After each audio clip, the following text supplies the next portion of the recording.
the state of Texas 24/7. This is TXCN, Texas Cable News. From Austin to Abilene, you're watching Texas Cable News. I'm Alexa Economos. Thank you for joining us. Jury selection begins today for the competency hearing for Andrea Yates. She's the Houston area mother accused of drowning her 5 children.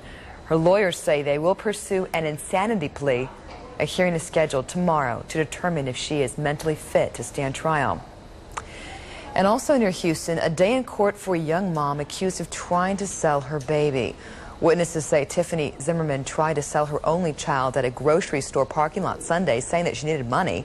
CPS has temporary custody of the baby, and Tiffany's mother and grandmother don't believe that she actually did it.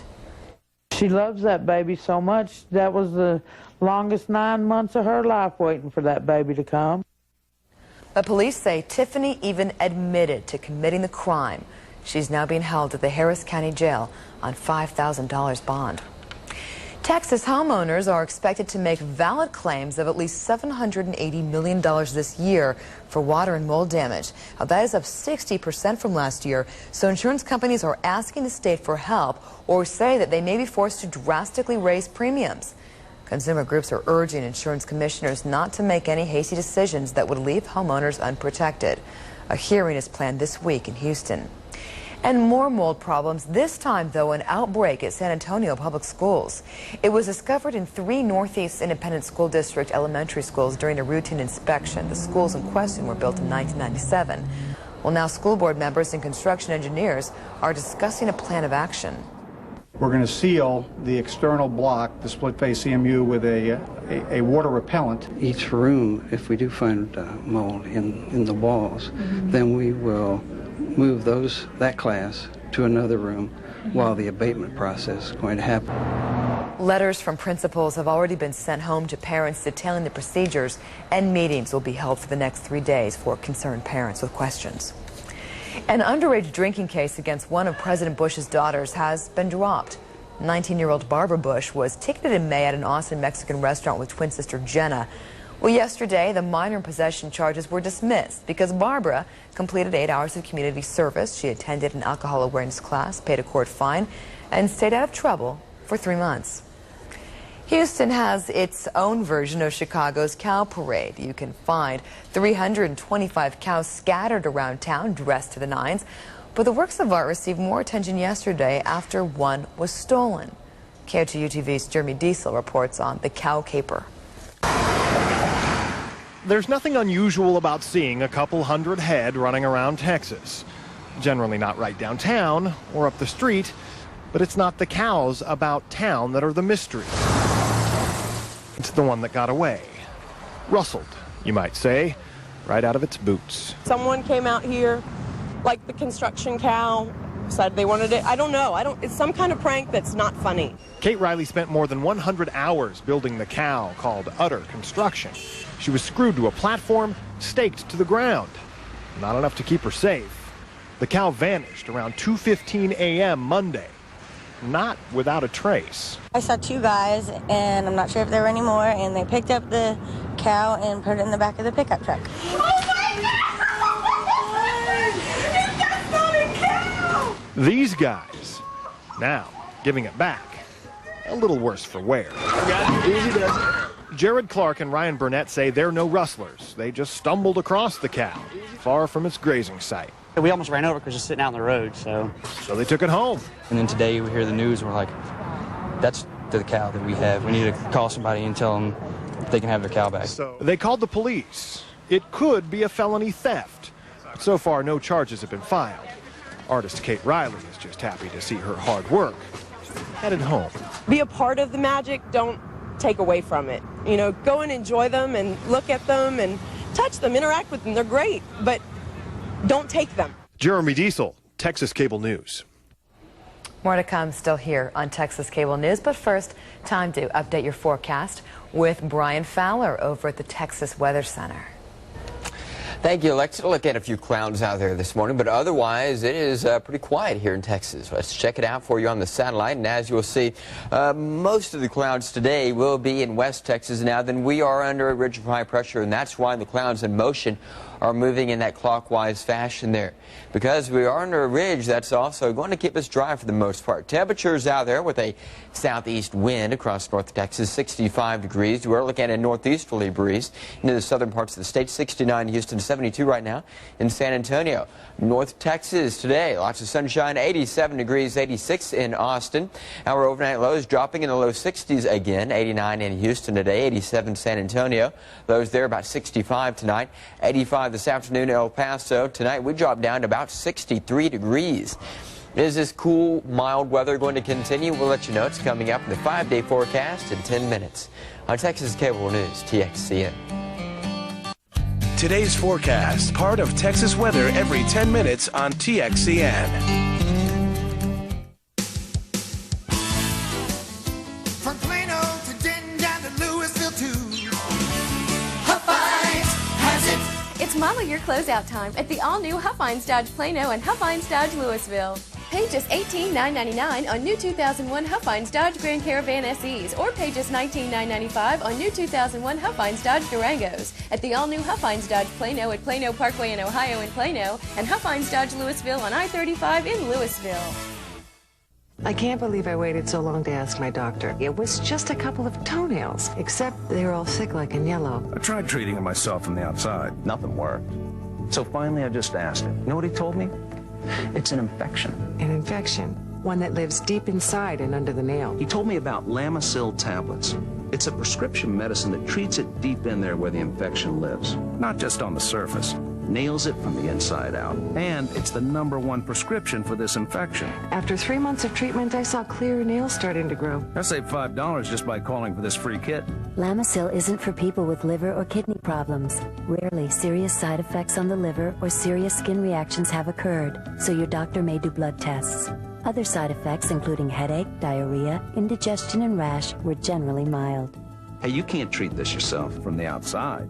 You gotta see the doctor and ask him if Lamisil tablets are right for you. Lamisil tablets. Call now for your free kit and $5 savings. What are Texans talking about today? Tune in and find out weekdays at 4 o'clock on Texas Now. It's a fresh look at Texas news, sports, and weather. Here comes that front. More activity along that early Thursday morning. And we'll hear from you about the day's topic on the Singular Wireless Texas Talkback Line. We have Kenneth in Dallas on the line. Sean in Temple. William in Killeen. Texas Now, featuring the Singular Wireless Texas Talkback Line. Weekdays at 4 o'clock, only on Texas Cable News. This is the Texas Business Report on TXCN. We are heading into a critical time on Wall Street as earnings news will become even more important in the coming weeks. Lori Rothman explains now in today's Bloomberg Business Report. Good morning. Earnings pre-announcement season is just around the corner. Many companies have yet to tell investors that sales or profits will miss expectations. This morning, 2 chip companies are out with fresh financial guidance. Xilinx says its second quarter sales will fall 20 to 25% from the previous quarter. This is in line with the company's previous forecasts. But on the flip side, Vitesse Semiconductor said it will post a wider than expected fourth quarter loss. Vitesse said companies are ordering fewer chips because of an inventory glut and decreased spending. This is the 3rd straight quarter the company has lowered its targets. The Dow and NASDAQ ended Monday's session little change. However, the S&P 500 rose for the first time in 5 sessions. Investors snapped up drug stocks like Pfizer, Bristol-Myers Squibb. There's optimism their profits will hold up even as the economy slows. Here's a look at the numbers. The Dow Jones Industrial Average was virtually unchanged. The S&P 500 rose 6 points, lifting the index from a 3-year low it touched Friday, while the NASDAQ Composite Index tacked on 7 points. Newport Corporation is on our list of stocks to watch today. The telecom equipment maker says it's firing 10% of its workforce. This is the company's second round of job cuts in the last 2 months. And that's the latest in business at the New York Stock Exchange. I'm Lori Rothman with the Bloomberg Business Report. Your forecast is coming up in just a few minutes, but first in sports, the Dallas Stars get ready to start training camp as head coach Ken Hitchcock receives a reward for a job well done. Stay tuned, sports is coming up next.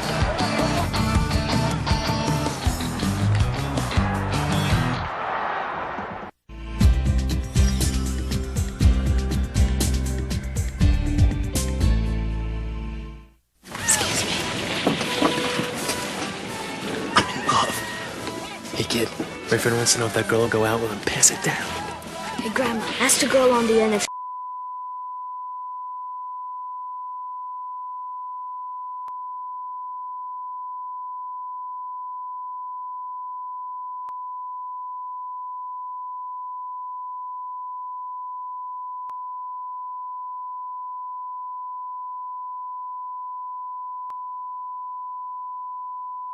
From Plano to Denton down to Louisville too. Popeyes has it. Come on down, we'll prove it to you. Popeyes has it. Service, selection, savings and more. Feel the excitement when you walk through our door. Popeyes has it. Popeyes has it. For the ride, for the handling, for the comfort, Toyo Tires. For the car enthusiast who expects a higher level of performance, Toyo is the brand of choice. An opinion seconded by the world's finest automakers, including Toyota, Nissan, Infiniti, Mazda, Mitsubishi, and Porsche, who each use Toyo for a smoother, better handling ride. Ask your dealer about Toyo, the tires driven to perform. Visit Ham's Tires in Dallas and in Fort Worth on Denton Highway. When you have money problems, just going to the mailbox can be frightening. It's the same when the phone rings. You know it's another creditor. I thought bankruptcy was the only way out. And then I called Ameridebt. Every day, Ameridebt helps more people with money problems. We're a nonprofit organization offering free consultations to consumers seeking to eliminate their debt. Now my balances are dropping, and I only have one small monthly payment. Call this number regardless of your situation. Ameridebt, helping America get out of debt. This is TXCN Sports. Last year, Mario Lemieux returned to hockey with great success, and now it appears that Michael Jordan is about to do the very same in basketball. After months of rumors, reports from Chicago say that His Airness will make an announcement at a news conference within the next 10 days. In the meantime, training camp is about to start at the American Airlines Center for the Dallas Stars. And for head coach Ken Hitchcock, it'll be a place he'll call home for a while. Here is Rich Pimenko now with TXCN Sports. It's time for the Stars to drop the puck on another season, and on Monday the organization rewarded head coach Ken Hitchcock with a 3-year contract extension. It's a good feeling when you know that I've been in this business a long time, but for me, when you have longevity with one team, that was the goal that Bob and I started out with, was to be a one-team coach. Well, I think it was really no surprise. I think he was going to stay here for the next little while. I think we all realize what a great job he's done, and he's hard and demanding, like a coach should be. But again, he knows when to push and when to lay off. So it's been great for the organization, for the city. The Cowboys will try to duplicate their effort from Week 1 on Sunday in Detroit, and make no mistake, Dallas wants to win. I'd see us play a whole lot better offensively than what we did yesterday. I think the most important thing for us to do, though, is to try to eliminate those mistakes that we made yesterday, the turnovers, and try to do a better job of running the football as well. Usually people think, okay, they was emotionally high for that game, the next game they're going to be the regular Cowboys or whatever. That wasn't just emotion. I don't want people to think, and I don't definitely want our team to think, especially young guys, to think we was emotionally high, that's why we were able to do those things. That's what we expect. I feel that there are a lot of things that we can build on out of this football game, and I'm just getting a little tired of building. I want to win. Meanwhile, the Texans, who don't play till next year, don't want to end up like Cleveland, as Bob McNair talks over expansion rules with the NFL. We don't expect miracles in the first year, but by the third year, I want us to be competitive, and I want the league to have a plan that would allow us to do that. The Rangers were in Northern California to face one of the hottest teams in baseball, the swinging Oakland Athletics, and rookie Aaron Mayette gets pounded early. In fact, the first 6 hitters would reach base to help build a 4-0 lead. Then Jeremy Giambi ended Aaron Mayette's night in the second inning with this 2-run homer, his 12th of the year. Meanwhile, Oakland lefty Barry Zito was simply dominant, allowing only 2 hits until the 9th inning when Michael Young sends one to the opposite field for a home run, keeping the Rangers from being shut out for the first time this season. But the A's do go on to win it anyway, 7-1. Rich Pimenko, TXCN Sports. From Garland to Waco, this is Texas Cable News. Time now for an update on the forecast for your part of Texas. We are looking at some rain out there today. It's just not in Texas. As you can see, most of it is on the East Coast. We're looking at a few rain showers just north of Montana as well. Elsewhere across the nation, it is dry today. Let's go ahead and take a look at what's happening back here at home. A lot of cloud cover in West Texas. That's going to help keep our temperatures a little bit cooler for Midland and El Paso. A southeast wind developing across North Texas, and clear skies will only help to warm those temperatures up. In fact, your high in Dallas and Fort Worth today, about 87 degrees. The same goes for San Antonio.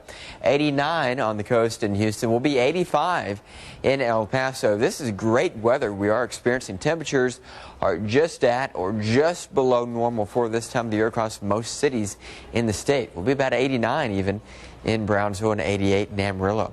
By Wednesday morning, again, no big changes out there. We'll see some rain to our west and to our east. Morning lows in the 60s, a little bit warmer in Brownsville at 73 and a tad bit cooler in Amarillo at 57 degrees. Wednesday afternoon's highs about 90 degrees, Dallas and Fort Worth. As you can see, we gradually warm up a little bit more as we head through the work week. That front has already moved on through.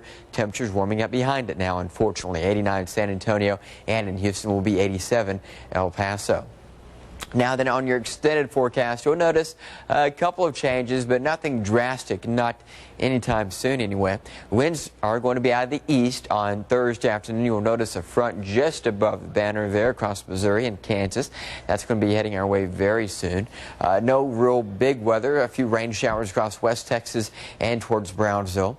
Highs Thursday afternoon, 87 in North Texas. Will be about 90 degrees San Antonio, 89 in both El Paso and Brownsville. By Friday, here comes this next front, bringing some rain, very scattered rainfall across the Panhandle. Not much rain expected there. Winds will be out of the southwest across western sections of the state and out of the east and northeast across north and central. By Friday morning, 65 in North Texas, 66 San Antonio, 67 in Houston. By Friday afternoon in Houston, we'll be climbing into the low 90s, while most of us in Texas will only make it in the mid to upper 80s.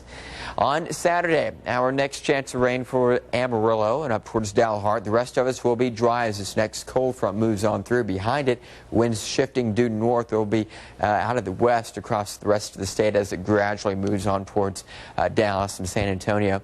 Lows Saturday morning, 68 in Dallas, 68 San Antonio, only 62 expected. Midland will be 65 and El Paso 58 in Amarillo, 82 degrees in the Panhandle Saturday afternoon, 88 Dallas, 91 San Antonio.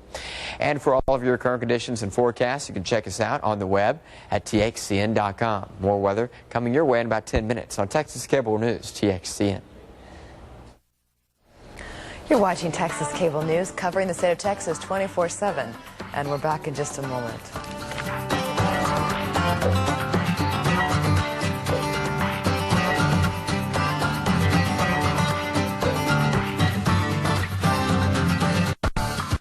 The 5-day forecast, part of Texas weather every 10 minutes on TXCN. For 43 years, the Childress family has been serving the Dallas-Fort Worth Metroplex, specializing in custom building furniture and offering fine fabrics. If you would like to build something new or update an old favorite, Childress offers the resources, craftsmanship, and customer service you need. Whether you're looking for a wide selection of fabrics or a new piece to update a room, Childress offers the experience of experts. Come visit our new store in Frisco or stop by our original location just minutes from downtown Dallas. And so it gives me great pleasure on behalf of the entire community to welcome you to Maine.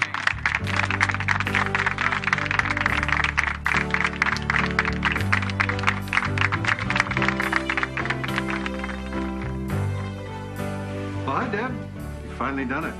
Joined the ranks of the self-employed. Thanks. It hasn't been the easiest couple of months. Cliff, you've been self-employed for years. How did you get started? Who did you go to when you had a question? Whoa, stop right there. I'll give you the one contact that really helped me get my feet on the ground. The National Association for the Self-Employed. They were able to answer my questions. They gave me some sound advice, plus they gave me great business, personal, and health benefits. I was wondering what I was going to do for all those benefits. What's their number? The National Association for the Self-Employed gives me great business, personal, and health benefits. I cannot live another day without air conditioning. Says tomorrow's gonna be hotter. Yesterday you said you'd call Sears. I'll call today. You call now. I'll call now. Right now, take advantage of special savings and get 0% financing for 1 full year on Trane and Kenmore high-efficiency air conditioning systems. For a free in-home estimate, call Sears today. Sears Home Central, the good life at a great price, guaranteed. So what's the paper say about tomorrow? Another scorcher. Cool. In our focus this half hour, a Houston woman who's become an amateur genealogist. Using the internet, she reunites descendants with old pictures she finds in antique stores. And as KOGU-TV's Jason Whiteley reports, what started as a hobby is rapidly becoming a business. Ashley Britton has developed a certain addiction to antique stores. Oh, yes. I'd be dangerous if I worked in them. I would never make any money, and I'd go home with all kinds of antiques. Her passion is for pictures. Once a week for 6 hours a day, she shops for old photos. I see, here's a great photo, this Shug Studio, and this is a Houston, Texas picture. They were on Main Street, and it's of a little baby. Britton says she tries to reunite these lost prints with the people pictured or their descendants. I have some items right now that are going back to Germany and Ireland. The ones with the names or addresses scribbled on them are often the best buys. It's wonderful to be able to give back to somebody their roots. These things are just sitting in antique stores collecting dust. Ashley Britton says she spends about $50 a week on old photos at antique stores. This amateur genealogist is also a professional website designer, and she uses the internet to reconnect the photos from the past with their rightful owners today. Here is where Ashley spends most of her time, behind a computer, scanning pictures and searching for their owners. This is the one that's going to Ireland. Ashley says she charges people only what she pays. And in the last 4 years, she says she has reunited more than 270 photos. With thousands of pictures from the past still lost in the present, Ashley says she hopes to turn her rewarding hobby into a profitable business. Jason Whiteley, 11 News. More Texas headlines coming up in our next half an hour. But first, they promise to boost energy, prevent memory loss, and even build muscle. Coming up next, dietary supplements and how both doctors and Capitol Hill are searching for what works and what doesn't. So we'll have more on that coming up. But first, time to update the forecast for your part of Texas. Traveling today, let's check it out for you nationwide. A front moving through the Rockies, ridge of high pressure out east, and that's helping to dry us out here in Texas. Your forecast for this afternoon, we might get a little bit more rain in southern parts of the state. Some scattered showers across Florida with an area of low pressure, weak area of low pressure just offshore in the Gulf of Mexico. By Wednesday morning, looking at a little bit of rain falling across the Rockies. Temperatures today, look at that, just a small patch of 90s now since we are into mid-September almost. 80s from Texas through the plains, we're looking at 60s and even a few 50s up in extreme northern parts of North Dakota and Minnesota. How about that air quality forecast now? Let's check it out for you. Dallas is level orange, Beaumont level green, so is San Antonio, El Paso, and Houston level yellow. That means your air quality is moderate, but Dallas being level orange, that means sensitive groups need to limit that outdoor activity. In level green, that's good air quality. Let's check your statewide forecast now if you are going to be traveling here in Texas.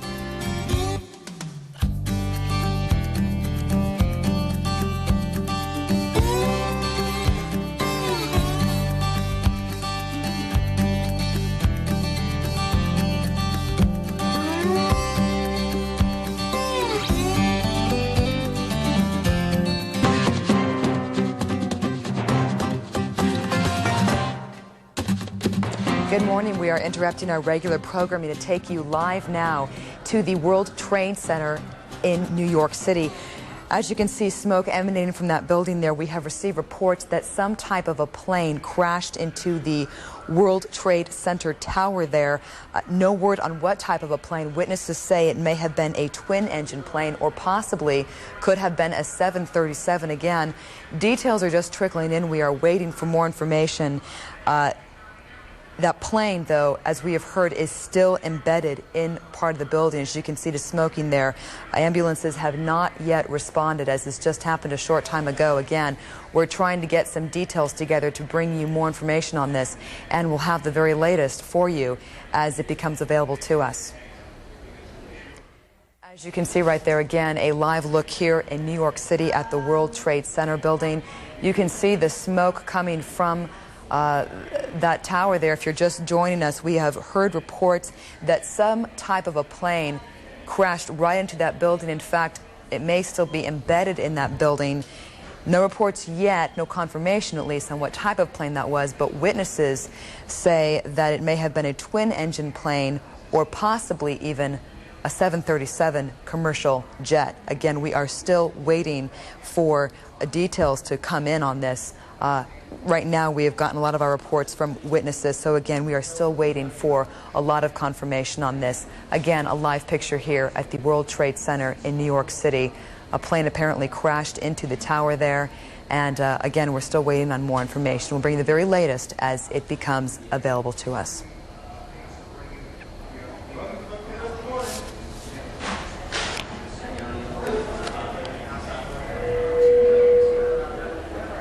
Right now, let's go ahead and go to a commercial break again.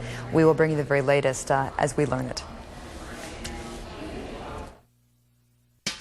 I came in contact with Bankers Financial because my parents and my brother had both done mortgages with them. We knew we were going to be needing to do some remodeling, and I feel like they have a product in the Purchase Plus that is difficult to find. We were able to do what we wanted and make it a beautiful home. If I were to have to do it all over again, I would definitely use Bankers Financial. Apply online through our link at TXCN.com or call us today for the latest loan rates and programs. It's back. TXCN and Sports Radio 1310 The Ticket lets you make the call on the Dallas Cowboys postgame show. I get it big time. This season, after every Cowboys game, turn to TXCN and join Rich Phillips, Bob Sturm, Dale Hansen, and whoever else we can get to show up, throw down, and take your call. Put down the remote and pick up the phone. The Dallas Cowboys postgame show on TXCN and The Ticket. Brought to you by the Huffines Auto Group.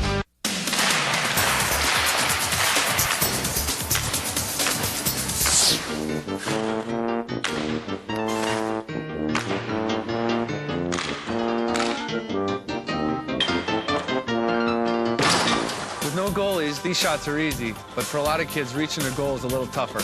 We created the Mike Madonna Foundation to provide help because I believe every kid deserves a shot. Visit MikeMadonna.com to join our team, and you can help give kids a shot.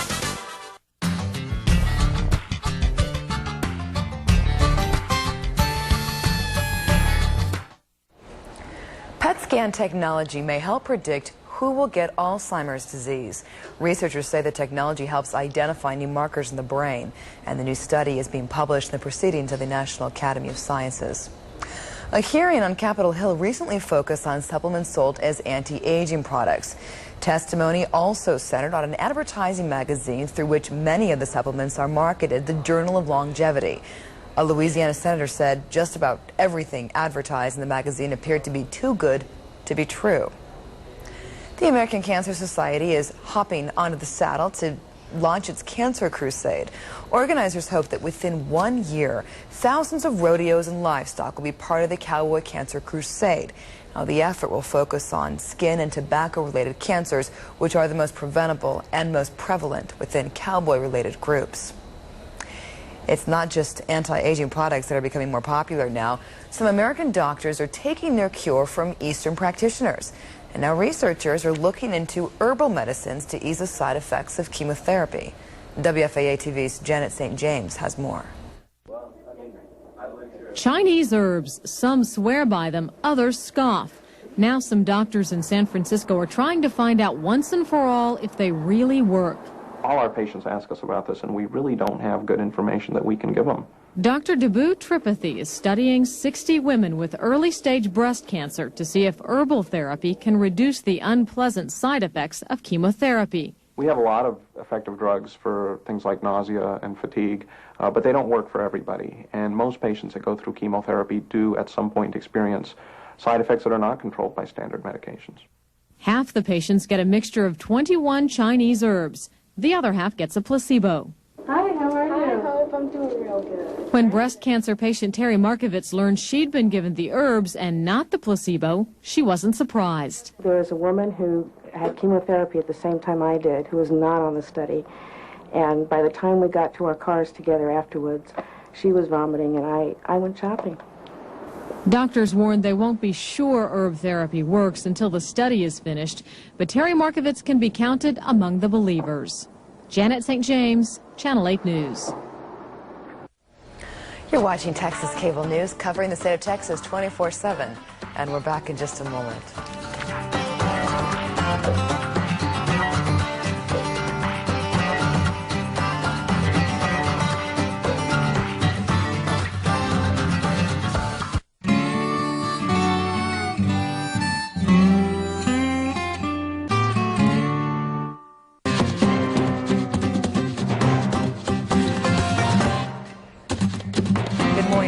Central Time. You're looking at a live picture here of the World Trade Center in New York City in the financial district in Lower Manhattan.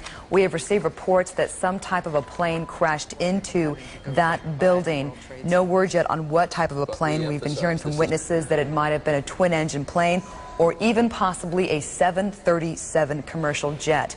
As you can see, the smoke billowing out of that building. Witnesses say they heard a huge explosion. That plane, in fact, may still be embedded in that building.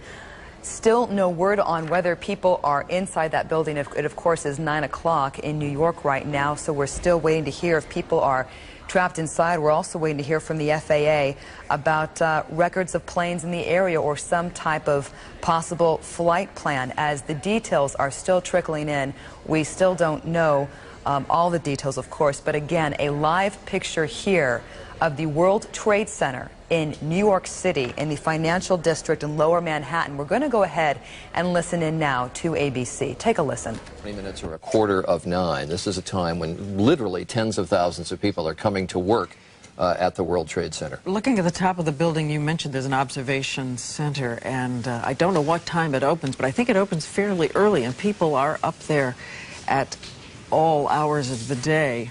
Families, tourists coming in to look at the city of New York from atop it. Also there, I don't know if this is the building that has the restaurant on top of it as well, but in those high floors there are places where tourists teem in the morning, even if the regular workers weren't in.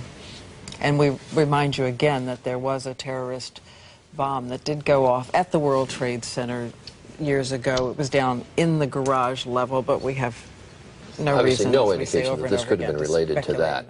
Right. We're told that CNN does have a witness on the line right now. Let's go ahead and listen in to CNN.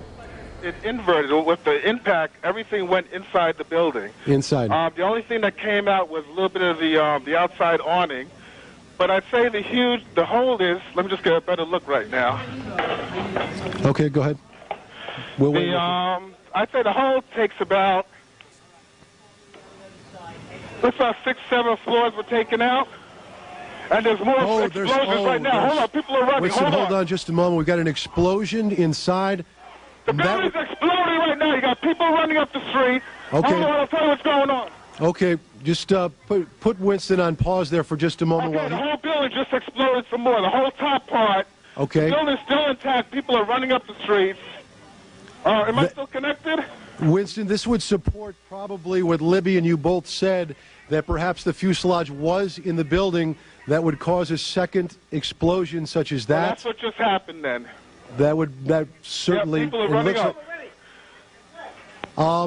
We're getting word that perhaps. Okay, hold on. The people here are, everybody's panicking. All right, Winston, Winston, let me put Winston on hold for just a moment. Okay, I don't know how much longer we're staying. I'm inside of a diner right now. Well, Winston, you know what? If you could give us a call back, I just don't want to panic here on the air. Let's just take some of our pictures from News Chopper 7. Now, one of our producers said perhaps a second plane was involved, and let's not even speculate to that point, but at least put it out there that perhaps that may have happened. The second explosion would certainly back the theory from a couple of eyewitnesses that the plane fuselage perhaps stayed in those upper buildings. Now, if you look at the second building, there are two, that both twin towers now are on fire. Now, this was not the case, am I correct? A couple of moments ago. This is the second twin tower now on fire. And we're going to check on the second flight if perhaps that had happened.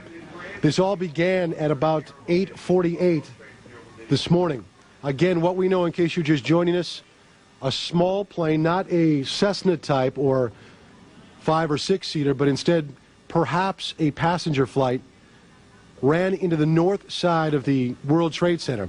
As you can see, the second explosion that you're looking at now in the second Twin Tower, it has spread much debris, much more debris than the first explosion or the first accident. Is Winston still on the line with us? Okay, he's not there, but do we have, I'll just talk to my producer, do we have an eyewitness that perhaps sees better than we do from these pictures? Again, you can see that there is debris falling off. Come on, dip. Okay, we actually have an Eyewitness News reporter, Dr. Jay Adlersberg, who is downtown at the time, and he is on the phone with us live. Dr. Jay, what can you tell us? Hello, Steve. I'm actually uptown at 86th and Riverside. I can see the World Trade Center from about half the building up to the top. And about 5 minutes ago, as I was watching the smoke, a small plane, it looked like a propeller plane, came in from the west, and about 20 or 25 stories below the top of the center, it disappeared for a second and then exploded behind a water tower, so I couldn't tell whether it hit the building or not, but it was very visible that a plane had come in at a low altitude and appeared to crash into the World Trade Center. Dr. Jay, we're going to take a look at videotape just moments ago of the second plane hitting the World Trade Center. That is spectacular pictures. I don't know if you could see the plane, and that too was a passenger plane, if perhaps some type of navigating system or some type of electronics would have put two planes into the World Trade Center within, it looks like, about 18 minutes of each other. You want to go to? We have another copy. There is the second plane, another passenger plane hitting the World Trade Center. These pictures are frightening indeed. These are just minutes between each other. So naturally, you will guess and you will speculate and perhaps ask the question, if some type of navigating equipment is awry, that two commuter planes would run into the World Trade Centers at the same time.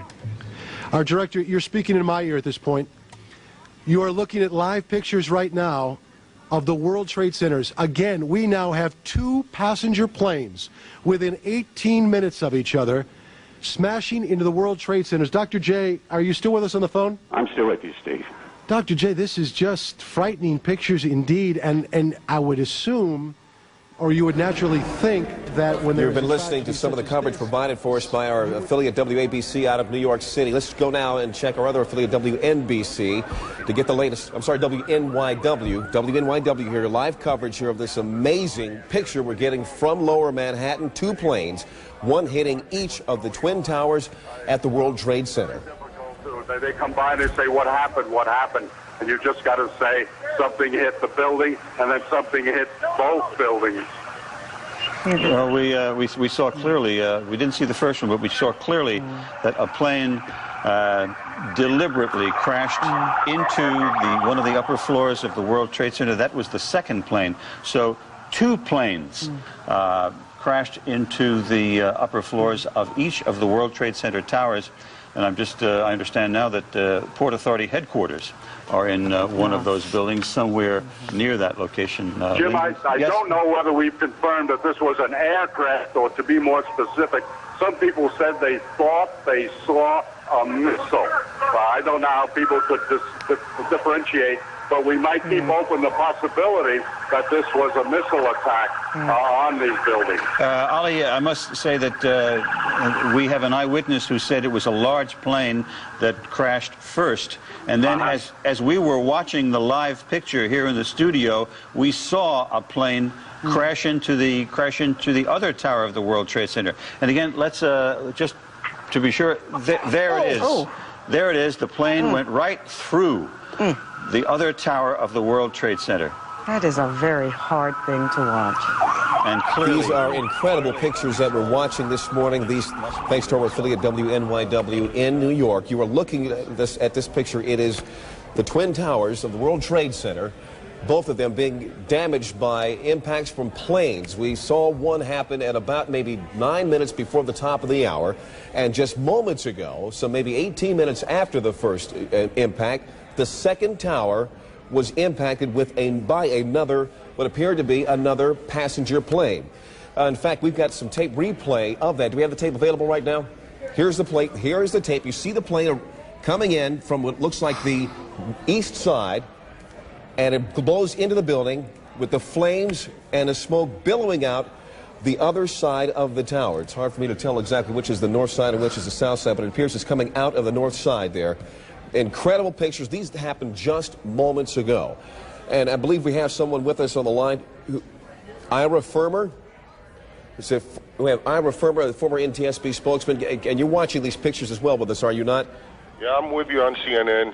What can you make of what we have seen, and particularly with this replay we just saw moments ago? That's absolutely inexplicable. There shouldn't be any aircraft in that area, much less something heading what looked like deliberately for the World Trade Center tower. You don't think there's any way this could be any kind of an accident, no kind of a navigational equipment failure or some sort of a navigational quirk by beacons or whatever?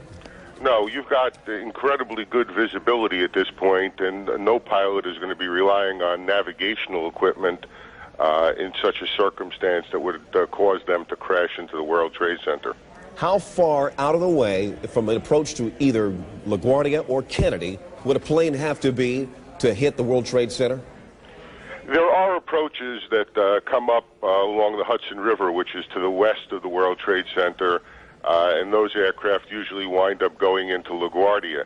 So you can come within a mile or two of the World Trade Center, but it is such a visible object as you're approaching New York City that it's just not possible for a pilot during the daytime to have taken a course that would put it right into the World Trade Center.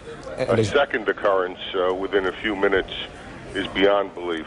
And as you can see, there definitely is no weather problem, so weather would be definitely ruled out as a factor in this case. Yes, the course is a normal course. I mean, for commercial pilots coming into New York, it certainly appeared from the video on CNN that the second aircraft was heading for the tower and that it was a commercial-sized aircraft. Could you have a better idea about what size that plane was? It was kind of hard for me to tell. You're an expert in these matters. Could you look at that tape and tell what size that plane was? It would have to be slowed down, and you'd need more than one angle for it because you'd want to see how many engines on it, the shape of the tail. Well, if it's possible, gang, could we go ahead and replay that tape right now?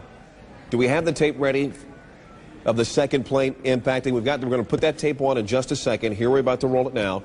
If you can, sir, I don't want you to speculate, but if you can, give us an idea of what you think might be at play here. What kind of plane we're talking about, or at least what size. If we're talking about one that would hold, say, 100 people, one that would hold 300 people. From what you see, we'll have to back the tape up further than that, guys. Here we go. It's very hard to get a perspective on it. I don't know how far away we are at this, but that looks to me like it could be certainly a passenger jet and one of those aircraft that could hold 100 or more people. I caution you at this point to wonder whether or not that airplane was occupied by more than just a pilot or a crew. We don't necessarily know that there were any passengers aboard that airplane. Understood. Darren Kagan joining the conversation here, sir, but there's no indication that there would be any air traffic on purpose in the area of the World Trade Center at this time of day, or any time of day for that matter. Well, not directly into the World Trade Center. No, but even close to it. You would be clearing the World Trade Center by a few miles. Normal operations. And when you're looking at the pictures that you see with all this smoke and fire and all that, it's just absolutely unbelievable to think that a flight crew that wouldn't ordinarily see the World Trade Center, wouldn't ordinarily be on course, would now not see this as a flaming beacon to avoid. Let me ask you this about the airspace. Given that it appears that two different airplanes have flown into the World Trade Center in 18 minutes, is it possible to shut down that airspace and keep another plane from doing something just like it? I don't think that this represents an accident, and so I don't think that we're talking about having to now keep other aircraft away. This picture that CNN is broadcasting live is probably from a range of a couple of miles away, and you can see that. No, certainly that, but if there was somebody who intentionally was trying to do the same thing again, is there a way to shut down the airspace to keep planes out? No, you can't shut down airspace. There's no gate, there's no fence in airspace. All you can do is broadcast that that airspace is closed, but if someone is intent on breaking through it, that happens with our military airspace all the time off the coast. I want to bring up a couple of points right now, if I may. We've just been told that President Bush has been informed of this incredible tragedy happening in New York. He did have an event scheduled at 9:30 this morning, which we were going to cover here. He has just canceled that event. We expect he will probably have some comments fairly soon, and we will bring those to you live the moment that we understand he is available. But I'd like to ask you once again, Ira, if I can get back to asking you about this particular crash. Is it possible that those who are tracking planes, either at LaGuardia through the radar, can I give us some more information about exactly what happened here? Were these planes, I guess, using beacons to come in, or if there's some sort of identification of these planes as they approach the New York area? Yes, there should be, if they were under air traffic control. You've got one eyewitness telling you that the first aircraft flew from Westchester and flew down through Manhattan and directly into the World Trade Center, presumably the North Tower. And now you've got, you're showing the other aircraft coming in, looks to me like it would be from the west, into the other tower. Those planes could be, should be, normally would be under air traffic control, but it is also entirely possible for aircraft to fly into, through, or over New York, or in this case into a building in New York, without being under the control. And we use that word advisedly. All that means is information is what air traffic control is, and just operate and do whatever they want if they don't follow the rules of air traffic control. I affirmatively thank you very, very much for your insight, and the longer we talk, the less convinced many will become that this was an accident. We thank you very much for your insight. More information on that just ahead. Now we want to bring in Todd Harris. Todd, on the scene, saw what happened. Todd, are you with us? Yes, I had a perfect view, and the plane was coming in. I noticed it a second before it hit the building. It looked like it was moving slowly, and it lined itself up to hit the building directly. Are you talking about the first plane or the second plane? The first plane. And Todd, tell us exactly where you are, where you had this great view. I was on Highway 278, like a dead-on view of the side that it hit the building. All right, Todd, hang on. We're going to continue our conversation. Leon has something to jump in here with. Yes, I'm checking the wires even as we speak. The Associated Press is reporting right now that the FBI in Washington is investigating reports that these two plane crashes are the result of foul play. There is a report here by the Associated Press of a possible plane hijacking. They don't say two, but they say a possible plane hijacking. Let's go to Kelly Arena, who's on the phone right now from Washington. Kelly? Hello, Kelly. Kelly Arena, are you there? All right, Kelly Arena's there. Okay, there's Kelly. Kelly, what have you learned? Okay, well, an FBI official has just told CNN that they are investigating, but they have not yet determined whether or not this was indeed a terrorist act. The official that I spoke to said that so far there has been no communication, no one claiming responsibility for either of those crashes. There is an investigation underway. If there is anything to be said officially, it will come out of the New York City field office of the FBI, which is right now involved in that investigation to find out whether or not it was. But I have to tell you, I repeat, right now the FBI has not determined whether or not this is a terrorist act, although they are investigating. All right, thank you very much, Kelly Arena. We appreciate that. Darren, let's go ahead and bring back in Todd Harris. Todd, are you still with us? We don't have Todd. Okay, once again, if you're just joining us, the breaking story that we're following out of New York City, within the span of 18 minutes, two separate planes crashing into the World Trade Center. The rescue operations underway, not clear. We're going to show you, this is the second plane after the first tower was already on fire. This happened just minutes ago. We'll let the pictures tell the story.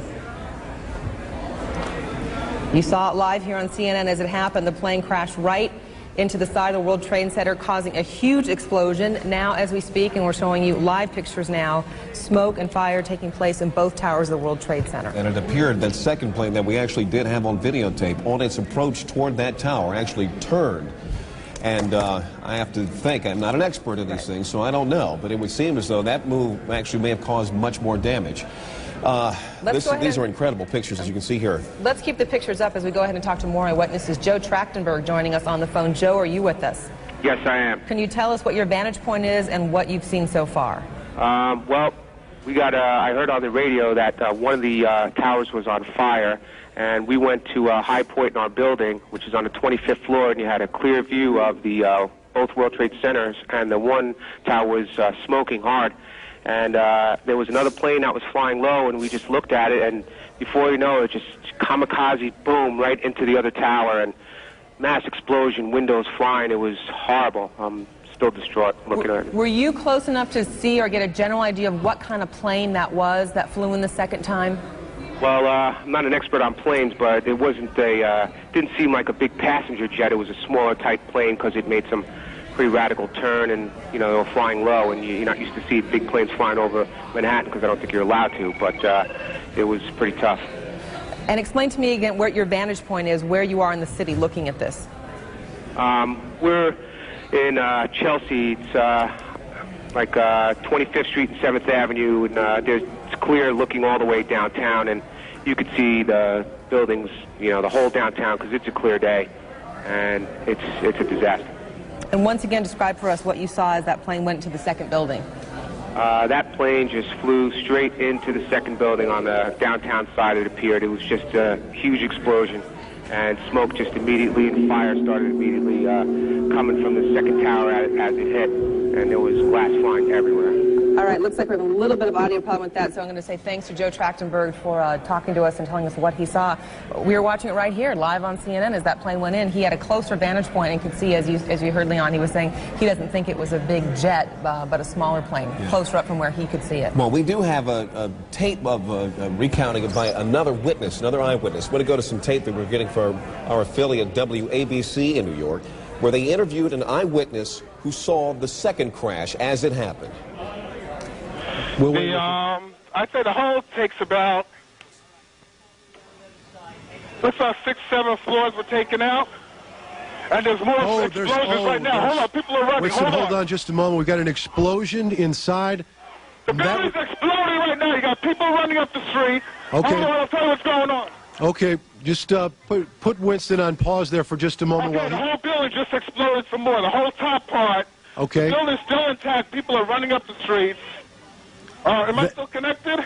Winston, this would support probably what Libby and you both said, that perhaps the fuselage was in the building that would cause a second explosion such as that. Well, that's what just happened then. That certainly. Yeah, people are running up. We're getting word that perhaps. Okay, hold on. The people here everybody's panicking. Keep in mind that the first plane hit about 8:48 a.m., so there had to already be a number of people at work inside the World Trade Center. We're going to go right now bring in Rose Arce, one of our producers here at CNN. She's with us on the phone and has with her a number of people who have escaped the building. Rose. Yes, there's a huge crowd. I'd say about hundreds of people on the streets that come from south to north. I've been really thousands of people that have been running from inside these buildings. You know, it's a very heavily trafficked area in downtown, the World Trade Center. Many of them were inside the building when they felt the explosion. And they say there was just pandemonium. There was no warning, no alarms, no anything. Everyone just raced from their desks, ran downstairs, and now there's a steady stream of folks running away from the building. Some people saying that they're fearing there'll be another explosion, and when they saw the second plane, convinced that this was dangerous, there's just an absolute flood of folks escaping downtown Manhattan right now. And Rose, do you have anybody with you that could talk about being inside the World Trade Center when this happened? Right now, honestly, there are scores of people that are literally running by me. There's debris on the base of the building that has continued to fall, as you know, even as far as a block away from the building. And what's happened is that everyone seems to have figured out that there's ongoing danger, and there's just a stream of folks running as quickly as they can uptown away from this. Understandably. What about rescue efforts? I would imagine there's still a number of people inside those buildings. Well, right now what you see is there's trucks trying to get through, and people have that actually jumped from the crowd and are trying to help direct traffic to try to get emergency vehicles there. There is no traffic going in the other direction, but because of the flow of people, it looks like some emergency vehicles are actually having trouble getting to the scene. And from where you're standing, is there any kind of command center, any place that people are being directed toward?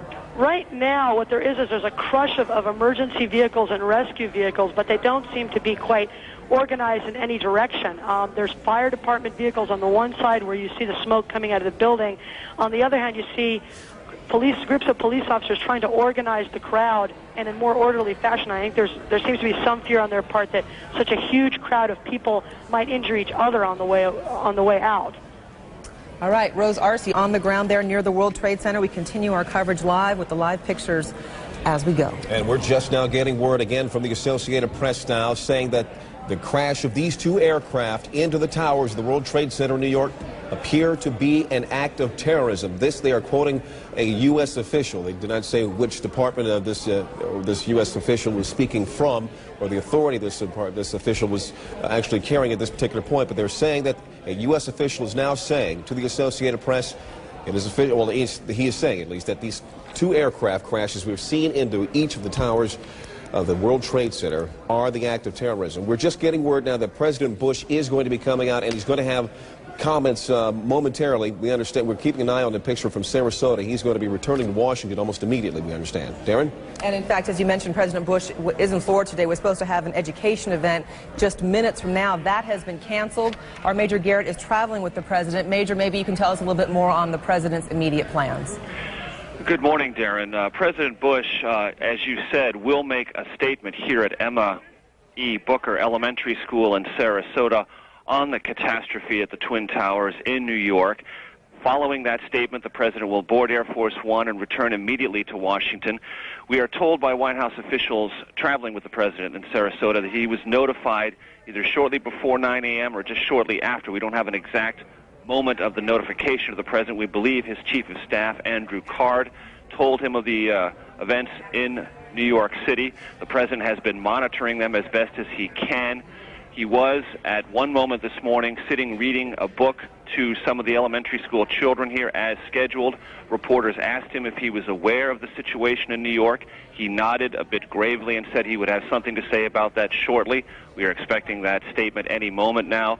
I can tell you here in Sarasota, with those traveling with the president, they are trying to sift through all of the amazing and terrifying both pictures and details as they can get them from New York City, but no confirmation here from White House officials about what this in fact is, whether it's accident or terrorism. They are trying to gather information as best they can, give it to the president, and trying to keep things on a very calm and even keel if possible. And on that note, Major, it sounds like that exchange of questions with the president came at what would be a sensitive time if he was sitting in front of a bunch of school children and not wanting to scare the children. Well, precisely. And the president has a way of letting reporters know that it's either an appropriate time or an inappropriate time to take questions. He does that in many different environments, many different situations. Clearly this morning with the crowd of children, he wanted to keep an even keel, keep the situation under control as best as possible. He just nodded and said, we'll talk about this later. Right. So once again, we do expect to hear from the president soon. A time frame on that?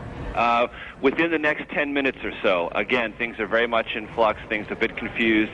The event here, which was scheduled to talk about education reform, talk about the importance of reading, that has been scrubbed, and the president is trying to gather whatever information, all the information he can from various White House sources, make a statement, and then get aboard Air Force One, get back to Washington just as soon as he can. Major Garrett traveling with the president in Sarasota, Florida. Major, thank you very much. And of course, as soon as the president begins to speak, you'll see those comments live here on CNN. Leon. I want to just inform you that we've just gotten word, according to Reuters news service, trading on the markets in New York have been postponed indefinitely. And we will try to keep an eye on that, but can't expect that to happen, get underway anytime soon. But we just heard our Major Garrett mention moments ago this investigation. We're just now getting reports here, the Associated Press, saying that U.S. officials are saying this is an act of terrorism. Let's go now to our David Enzor, who's on the phone right now, and give us some more information on what may be at stake there. David. Well, Leon, I can just tell you that U.S. officials are also telling me that this is clearly not an accident in their view, and they do believe that terrorism is at the root of this. They believe this is a terrorist act. However, they have very little other information. Obviously, law enforcement agencies will be taking the lead on this, trying to find out who who was flying the planes, whether they had in fact been turned away from on. So very little information. David, we're going to have to cut you off. President Bush is speaking. A moment for America. I unfortunately will be going back to Washington after my remarks. Secretary of Rod Page and Lieutenant Governor will take the podium and discuss education. I do want to thank the folks here at Booker Elementary School for their hospitality. Today we've had a national tragedy. 2 airplanes have crashed into the World Trade Center in an apparent terrorist attack on our country. I have spoken to the Vice President, to the Governor of New York, to the Director of the FBI, and have ordered that the full resources of the federal government go to help the victims and their families, and to conduct a full-scale investigation to hunt down and to find those folks who committed this act. Terrorism against our nation will not stand. And now, if you join me in a moment of silence.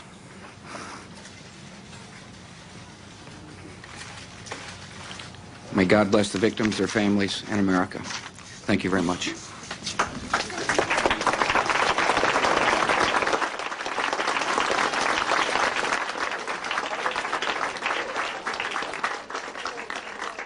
U.S. soil. They're mentioning the 2 planes that have crashed into the World Trade Center this morning. It says a full-scale investigation is underway to hunt down those responsible for this, saying terrorism will not stand. And Leon, on the heels of the president's remarks, CNN has learned that at least one of the planes involved in this hit on the World Trade Center was an American Airlines 767, a Boeing aircraft that took off from Boston. What happened to that airplane as it took off from Boston and how it ended up at the World Trade Center, our details will have to fill in as we go. But let's go ahead and bring in our David Ensor. David, you were saying before we interrupted you for the president's remarks. Well, unfortunately, the amount of detail that the officials who are tracking this have is pretty sketchy at this point. But I was just saying that officials are calling this an act of terrorism. They're saying that's clearly what it is, clearly not an accident. And law enforcement agencies, the FBI and others, will be taking the lead on this, officials say. And clearly, obviously, they will first try to ascertain who did this. What nationality are they? What's behind this? That's really all I can say. There are several places around the government. There are groups of officials gathering and setting up crisis centers to try and deal with the flow of information on this, which, as you can imagine, is going to be considerable as the day progresses. And so far, as we know, no one has been taking responsibility for this. There have been no claims of responsibility, and U.S. intelligence officials say they had no warning of anything like this coming along. All right, David Ensor, thank you for joining us on the phone. Once again, you can see that information at the bottom of your screen. 2 different planes have flown into the World Trade Center within the last hour. One plane was an American Airlines Boeing 767 from Boston. In terms of how many people were on board that plane and if it was forcibly taken from Boston into New York, we still have yet to learn. We're joined now on the telephone by the former Federal Emergency Management Agency Director James Lee Witt. Director Witt, you're watching these pictures with us this morning. Your comments? Well, it's just horrible. There's no doubt. I did see the one plane flying into the building. It's just unbelievable, something like this. But, you know, we've been... for several years now, we've been working on terrorist-type events, and this is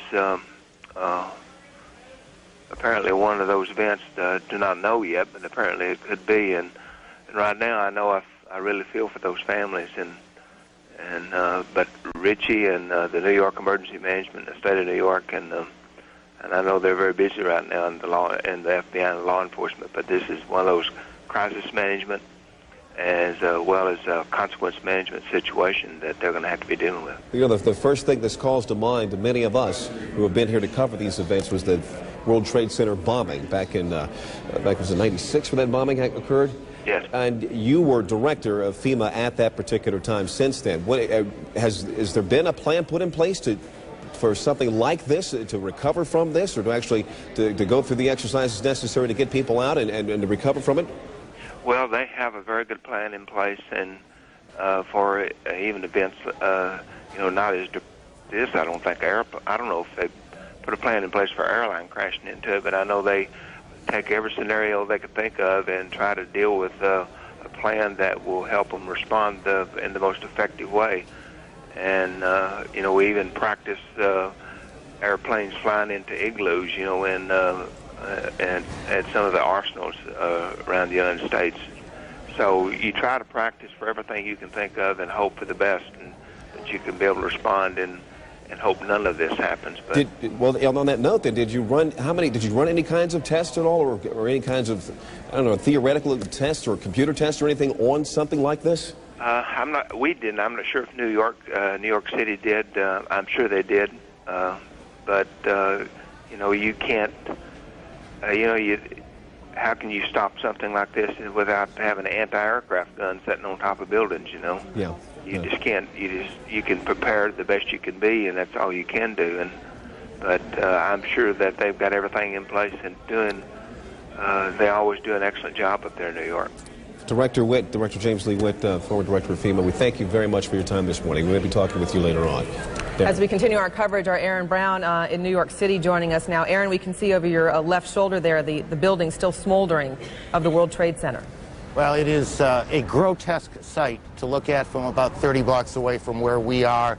For those of you just joining us, let's just briefly recap what we know. About an hour ago, about 8:45 Eastern Time, one plane crashed into the tower, the World Trade Center tower on the right, the first of those towers that you can see behind me. And then about a half hour later, a second plane crashed into the tower number 2. That's the one to the left, where the darker smoke is billowing out right now. We have reports, CNN has been told that one of the planes was an American Airlines 767 that had been hijacked from Boston. We don't know if that was the first or the second plane that hit the tower, but we do know that it was a 767 American Airlines jet. At least that's what CNN has been told by sources so far this morning. We also have reports of 1,000 injuries. That is unconfirmed, and we always remind you in moments like these that as these initial reports come in, it is very early. I can tell you, driving in, it is extraordinarily chaotic on the west side of New York. It is the kind of situation where numbers change, where situations change, but this is the information we have now, that there are at least 1,000 injuries, and we're working on that. As you can see, the smoke billowing out of the Trade Center. In Sarasota, Florida now, Major Garrett joins us. Major, what are you being told? Hello. President Bush has notified, talked to Vice President Cheney. He has talked to the FBI Director, Robert Mueller, and he has also spoken with the Governor of New York, Governor Pataki, about this catastrophe. The President will convene a national security meeting upon his arrival back at Washington. Those are the 4 pieces of information we have gathered here in the moments since I just spoke to you on the telephone. The President, as we just saw a few moments ago, identifying this as an apparent act of terrorism against the United States, said there will be a full investigation. The entire apparatus, the United States government, FBI, national security, CIA, the Vice President, who you may remember was placed in charge of a domestic terrorism study group within the White House to monitor and develop plans to deal with a catastrophe of just this kind. All those parts of the government have been mobilized. The President is heading back to Washington very soon. Here's what the President said about this catastrophe at the Twin Towers in New York just a few moments ago here at Sarasota Elementary School. Major, it's Aaron. Today we've had a national tragedy. 2 airplanes have crashed into the World Trade Center in an apparent terrorist attack on our country. I have spoken to the Vice President, to the Governor of New York, to the Director of the FBI, and have ordered that the full resources of the federal government go to help the victims and their families, and to conduct a full-scale investigation to hunt down and to find those folks who committed this act. Terrorism against our nation will not stand. And now, if you join me in a moment of silence.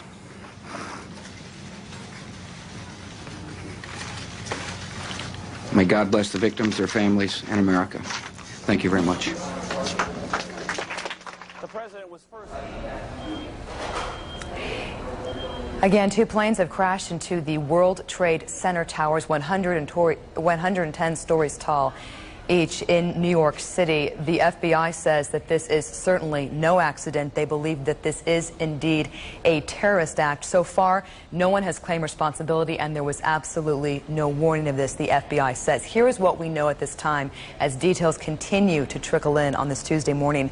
One of those airplanes involved, we don't know if this was the first plane crash or the second, was an American Airlines 767 Boeing aircraft that took off or was hijacked from Boston. We do not know how many people were on board this aircraft. We're still trying to gather that kind of information. As for the second plane, we do not know what kind of plane was involved in that second crash that happened just 18 minutes after the first crash. Witnesses do say, though, that they believe it was a smaller plane.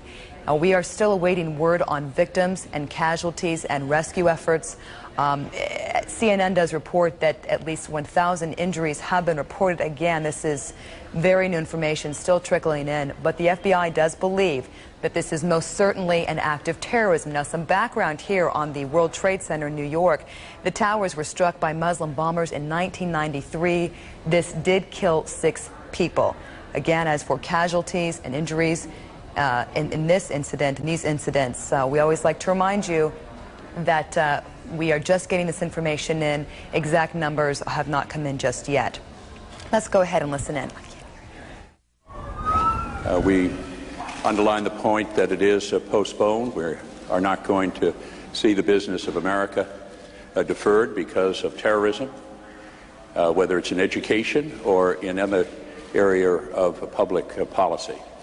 We're looking forward to hearing from the First Lady on a subject matter which is of central concern to all families in this country, and because of her experience and her leadership, this committee and the Congress and the American people would have benefited greatly from her comments, and we will look forward to an early Senator Ted Kennedy in Washington. Chris Plant, a CNN producer, is at the Pentagon, where there is a significant fire. Chris, you're on the phone. Can you hear me okay?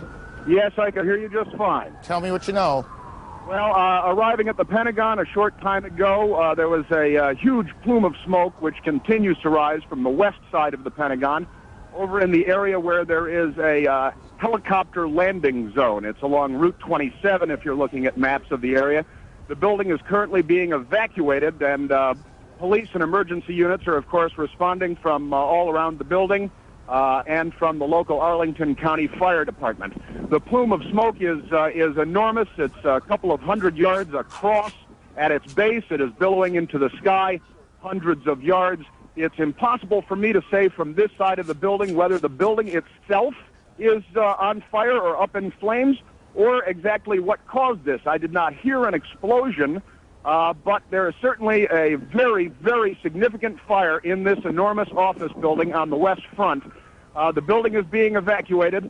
The Defense Protective Service officers, the police force for the Pentagon, are on a very tight string right now. As I arrived, I was held at gunpoint. Chris, yes. let me interrupt you for a second. Just hang on. Don't go anywhere. We're getting reports now that the White House is being evacuated as well. We don't know precisely what has caused that decision to be made, whether that is precautionary, whether something has happened at the White House. Again, the president is in Florida this morning, so the president is not in any danger, but the White House, of course, is fully operational, whether the president is there or not, and we have reports that the White House is being evacuated. Getting back to Chris in a moment, we also have reports now from Chris Plant on the scene that the Pentagon is being evacuated as well. All of this coming on the heels of a large fire at the Pentagon, and we can't tell you at this moment whether that fire is inside the Pentagon building itself or on the ground to the Pentagon. And these 2 planes that you can see behind us that hit the World Trade Center. That's Washington, the old executive office building, I believe, and you can see the plume of smoke behind it, which we will assume until we're told otherwise that that's the fire at the Pentagon. I believe that's correct. As you look now at Washington. So we've got a major fire at the Pentagon, and the Pentagon being evacuated, the White House being evacuated, and we don't know precisely the circumstances there, what caused that decision. And we have these two enormous explosions at the World Trade Center here in New York, where two planes slammed into the buildings. We are also getting reports now that there is a fire on the Mall in Washington, that part of the Capitol that runs essentially from the Capitol to the White House in kind of a straight line going up Washington, D.C., and we have reports of a fire there. What you're looking at now is Washington, at least if I can see the monitor in front of me. It's a little tricky from where we are, but that looks to me like the old executive office building, and then in back of it you see the large plume of smoke. Here in New York, sirens everywhere, people out on the streets staring at this grotesque scene of the World Trade Center buildings. It was in February of '93, if memory serves me correctly, that there was an attack, a terrorist attack on the World Trade Center. Bomb exploded in the garage of the Trade Center on that day in February of '93. Here we are in the year 2001, and what appears to be deliberate attacks on the World Trade Center. And then we have these two reports out of Washington, the fire at the Pentagon. Chris Plant is still on the phone, I do believe. And we'll get to him in a second. Greta Van Susteren is at National Airport in Washington. Greta, what are you hearing? I just got off my plane. I was headed to New York. Planes were stalled. I'm at National Airport on the parking lot. I heard a huge noise. I looked over in the direction of the Pentagon. There's a huge plume of smoke coming from that area. I can't verify it's the Pentagon because there are these buildings in the way. You see particles coming down in the air, some sort of white particles. I can't tell what that is. I'd heard a noise slightly before I'd seen the smoke. I don't know if it's an airplane, if it's a bomb, but it was certainly something, and obviously there's a terrific fire going on. The skies are clear here except for the tremendous amount of smoke that's coming from there. Lots of sirens from all different directions, and of course a lot of uncertainty here at National Airport. Greta, thank you. I want to just again recap as we pick up small pieces of information along the way. Associated Press is reporting that it was a plane that crashed at the Pentagon, and the Pentagon is being evacuated. There is a large fire there, and that is the smoke you see in the shot that you're looking at now. Whether that fire is in the building itself or outside, we have not yet confirmed. There is a fire on the Mall in Washington. The cause of the fire on the Mall in Washington, we cannot yet tell you. We can tell you that the White House has been evacuated, and we can tell you that two planes have crashed into the World Trade Center in New York. All of this began just a little more than an hour ago at about 8:45 Eastern Time. Chris Plant, tell me what you've learned since we last talked. Well, in speaking to people here at the Pentagon as they're being evacuated from the building, I am told by several people that there was, in fact, an explosion. I was told by one witness, an Air Force senior enlisted man, that he was outside when it occurred. He said that he saw a helicopter circle the building. He said that it appeared to be a U.S. military helicopter, and that it disappeared behind the building where the helicopter landing zone is. Excuse me. And that he then saw a fireball go into the sky. I'm attempting to make my way around to that side of the building in my car right now to see if I can get a better visual perspective on the scene on that side of the building. But I can tell you that security has certainly clamped down. The U.S. Park Police, another federal law enforcement department, has arrived in force on the scene. There's a Park Police helicopter overhead. Every car that arrives at the gate where I was located was being stopped by officers at gunpoint. Everyone is being forced out of their vehicles as they arrive at the Pentagon.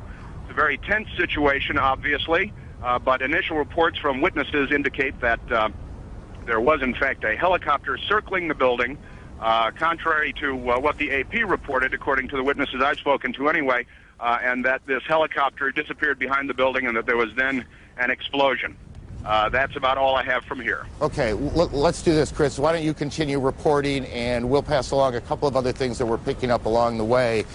Trading at the New York Stock Exchange. The stock exchange, as many of you probably know, but some of you don't, is in that part of Lower Manhattan, not quite as far down as the Trade Center, but it is in that part of Lower Manhattan, and trading has been suspended there. Bridges and tunnels coming into New York have been closed. That will create a whole different set of problems. We are also being told that the FAA has suspended takeoffs and landings, and I want to make sure I get this right, guys, that at all airports around the country. Air travel in this country has come to a halt this morning, as clearly people in government, police forces, fire departments are trying to figure out what exactly is going on. There are several now incidents that look, for all that we can tell, to be a major terrorist attack here in the United States. So all airports all across the country are closed. All bridges and tunnels coming into Manhattan are closed. The Pentagon has been evacuated, or is being evacuated. The White House is being evacuated. The president, who is in Sarasota today to make a speech on education, has spoken briefly to cameras and will shortly make his way back to Washington. They are checking out Air Force One now. Let's go to Atlanta. Chad Myers can talk to us a bit about the air traffic problems. Chad, are you there? Aaron, yes. All of the airports across the country have been shut down. We started with Zone New York, which includes Islip, Newark, JFK, LaGuardia, all the way down to Philadelphia, and then IAH, Houston, and then San Francisco, and then LA. They were just falling like a deck of cards, and then all of a sudden the FAA just said, we're shutting down everything. All flights have been canceled for another 7 hours, which is about 5 o'clock Eastern time, and then we'll reignite there. We'll take a look what's going on after that. The probability of extension, as they call that, is high, which means even after 5 o'clock, the airports may still be shut down. We'll keep watching it for you here from Atlanta. Chad, and if you don't know, just say you don't know. Can you recall a situation where every airport in the country had been shut down? Absolutely not, except in wartime, of course, Aaron, and obviously this is not that. But with all the airports, as they were going down from west to east, we could see them, and then we could eventually see from New York, and then they canceled Boston, as we got the report that the first flight, or one of the possible hijack flights, did come out of Boston, and then it just started going down from there. But never, ever before have we ever seen all of the airports shut down like this, not this quickly. Chad, thank you. Stay on this for a while. We'll get back to you. We know that many people are just joining us. We want to get everyone on the same page before we move on. So one more time, let's go through the sequence of events. At about 8:45 Eastern Time, a plane crashed into the foremost of those towers that are the World Trade Center. That's Air Force One you see in Florida, the president on board. Obviously extraordinary security around the plane before the president got on, and the president is heading back to Washington. A short time ago, the president made a statement. He said, terrorism against our nation will not stand. The government will hunt down those responsible. Mr. Bush said today, we've had a national tragedy. 2 planes have crashed into the World Trade Center in an apparent terrorist attack on the country. And we also have a report now that it was a plane that crashed into the Pentagon, and we have a large fire at the Pentagon. The Pentagon is being evacuated as we speak now. The White House has been evacuated as well. CNN's John King joins us on the phone. John. Aaron, I'm standing in Lafayette Park directly across from the White House, perhaps about 200 yards from the White House residence itself. The Secret Service has pushed most people all the way back to the other side of the park, trying to avoid having that done to me at the moment. Just moments ago, they started slowly evacuating the White House about 30 minutes ago, and then in the last 5 minutes, people have come running out of the White House and the old Executive Office building, which is the office building right directly across from the White House. About 10 minutes ago, there was a white jet circling overhead. Now, you generally don't see planes in the area over the White House. That is restricted airspace. No reason to believe that this jet was there for any nefarious purposes, but the Secret Service was very concerned, pointing up at the jet in the sky. It is out of sight now, best we can tell, but they've evacuated the entire White House staff and the old executive office, as well as some townhouses that are government offices. Many of our viewers might know Blair House, where other international leaders stay when they are in Washington. That block of townhouses has been evacuated as well, and they are pushing us now back toward H Street, which is the next main street to the north from Pennsylvania Avenue across from the White House. Okay, John, hang on one second. We're also getting reports at the Capitol, the Treasury building also being evacuated. John, is this evacuation from the White House, was it orderly? Did it seem panicky? How would you characterize it? It started off as orderly, much like we get when there are occasional bomb scares near the White House. But then, again, in the last 10 minutes or so, the people who came out, the last several hundred I saw leaving the grounds, were told and ordered by the Secret Service to run. They were running through the gates. These are, of course, professionals in business suits. I'm also told that prior to that, and we don't know the current situation, that the Vice President and other administration officials on the scene were meeting in the White House Situation Room, which is in the basement of the White House. Whether they have stayed on the complex or not is unknown to us at this moment. I spoke to an administration official shortly after the President delivered his statement, who said obviously the operating assumption here is terrorism. The initial assumption, this official said, was that this had something to do, or at least they were looking into any possible connections with Osama bin Laden. The administration recently released a warning that they thought Osama bin Laden might strike out against U.S. targets. Just to add, John, a bit to what you've been saying, we're getting a report from Associated Press now that the White House was evacuated after the Secret Service received what AP is describing as a credible, a credible threat of a terrorist attack against the White House itself.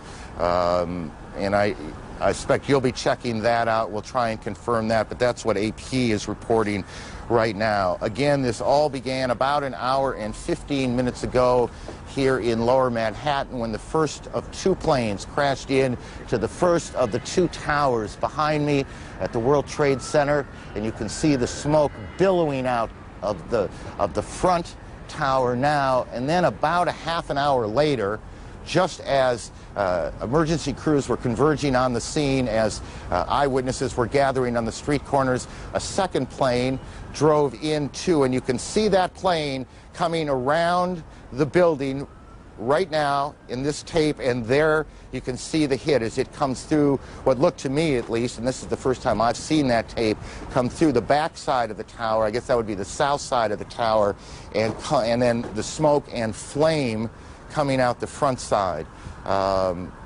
Again, that was about a half hour after the first attack, which was at about 8:45.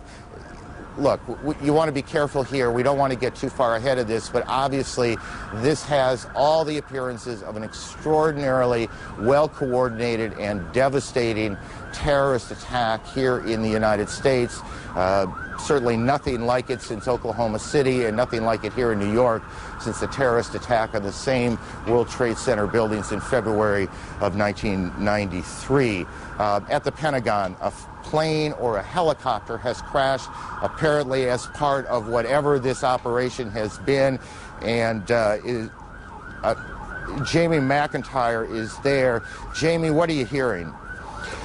Well, Aaron, there is a lot of confusion here at the Pentagon. It appears that something hit the Pentagon on the outside of the 5th corridor, on the Army corridor. Several Army officers I talked to reported hearing a big explosion, seeing shards of metal coming past their window. The Pentagon has been evacuated.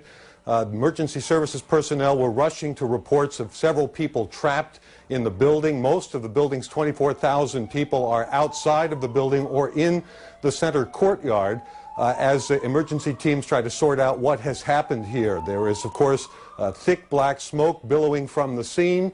There is a lot of confusion. The Defense Protective Service, which is the police force here in the Pentagon, has been urging people to get out of the building and move away from the scene so they can handle the emergency situation. Again, it appears that an aircraft of some sort did hit the side of the Pentagon, the west front, which faces sort of toward Arlington National Cemetery. It's a corridor where a lot of Army offices are located. Wow. And some people were... Jamie, I need you to stop for a second. There has just been a huge explosion. We can see a billowing smoke rising, and I'll tell you that I can't see that second tower. but there was a cascade of sparks and fire, and now it looks almost like a mushroom cloud explosion, this huge billowing smoke in the second tower. This was the second of the two towers hit. And I cannot see behind that smoke, obviously, as you can either. The first tower in front has not changed, and we see this extraordinarily and frightening scene behind us of this second tower, now just encased in smoke. What is behind it, I cannot tell you. But just look at that. That is about as frightening a scene as you will ever see. Again, this is going on now in two cities. We have a report that there's a fire at the State Department as well, and that is being evacuated. So we've got fires at the Pentagon evacuated, the State Department evacuated, the White House evacuated on the basis of what the Secret Service describes as a credible terrorist threat. We have two explosions, two planes hitting the World Trade Center here in New York. And what this second explosion was that took place about a part of the south, that would be the South Tower, has apparently collapsed. We don't know if that was from the impact of this first plane that hit it or whether something else has happened there, and we'll work on that. Our Washington Bureau Chief, Frank Cesno, is on the phone. Frank, what are you hearing? Aaron, I just drove past the Pentagon across the 14th Street Bridge, which is now choked with traffic. We're beginning to hear emergency sirens and rescue personnel fanning out across Washington. There is a gigantic black billowing cloud of smoke that is rising over the Pentagon. You heard Jamie McIntyre a moment ago describe where that was coming from. I can also tell you that local radio, in addition to talking about evacuations, as we've heard at the Pentagon, and the White House is reporting that the Capitol building has been evacuated and the Treasury Department has been evacuated. Washington, D.C., the nation's capital, is exceptionally tense and clearly taking steps as if it is virtually under siege here. We don't know specifically, as you've said, what has taken place at the Pentagon, but this is very serious, striking at the heart of the national government. And as John King was explaining, the White House Frank, it's Aaron. I need to interrupt you for a second. Again, there has been a second explosion here in Manhattan at the Trade Center. We are getting reports that a part of the tower, the second tower, the one a bit further to the south of us, has collapsed. We are checking on that. We are also told that the Sears Tower in Chicago has been evacuated, and what I can't tell you on that is whether there was something specific that happened there, whether there was an attack on that building yet, we're checking that out, or whether there was a warning, whether there was a threat of some sort, or whether that is simply precautionary. What we can tell you is that just in the last several minutes here, 2 or 3 minutes, a second or third, I guess technically, extraordinary event has happened here in Lower Manhattan. You can see this extraordinary plume of smoke that is, or was at least, the second tower of the World Trade Center.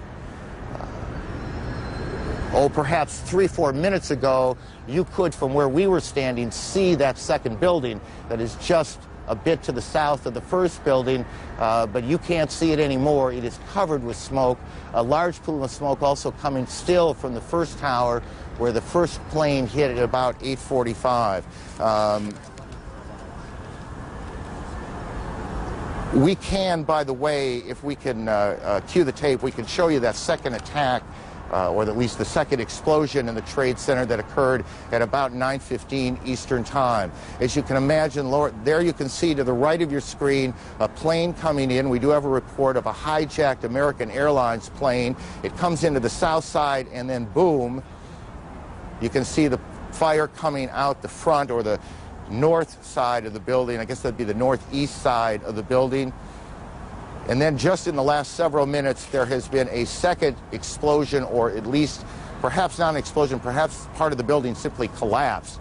And that's what we saw, and that's what we're looking at as smoke now just covers Lower Manhattan, almost as far to the end of Manhattan Island as you can get, is where the trade centers are. The Sears Tower in Chicago has been evacuated, and we continue to check on the circumstances there. The Pentagon, the State Department, and the White House have been evacuated in Washington as well. The president has... we can show you now what happened just a few moments ago at the Trade Center. Watch the building to the left, to the back of those two buildings. This is just a few minutes ago. We don't know if something happened, another explosion, or if the building was so weakened it just collapsed. But we have one of our producers on the phone, and I didn't get the name, so why don't we just go ahead? Are you there? Yeah, this is Rose Arcee calling from New York. Rose, tell me what you know. Just a few minutes ago, we saw there's a portion of the building where the first plane struck that seemed to be buckling inside itself, almost as if the top of the building was going to fall. Shortly after that, two people, it's hard to tell whether they were being pushed or they physically approached themselves the sort of river side of the building, it would be the west side of the building, and appeared to jump from the top floors, just under where you're seeing the smoke and fire.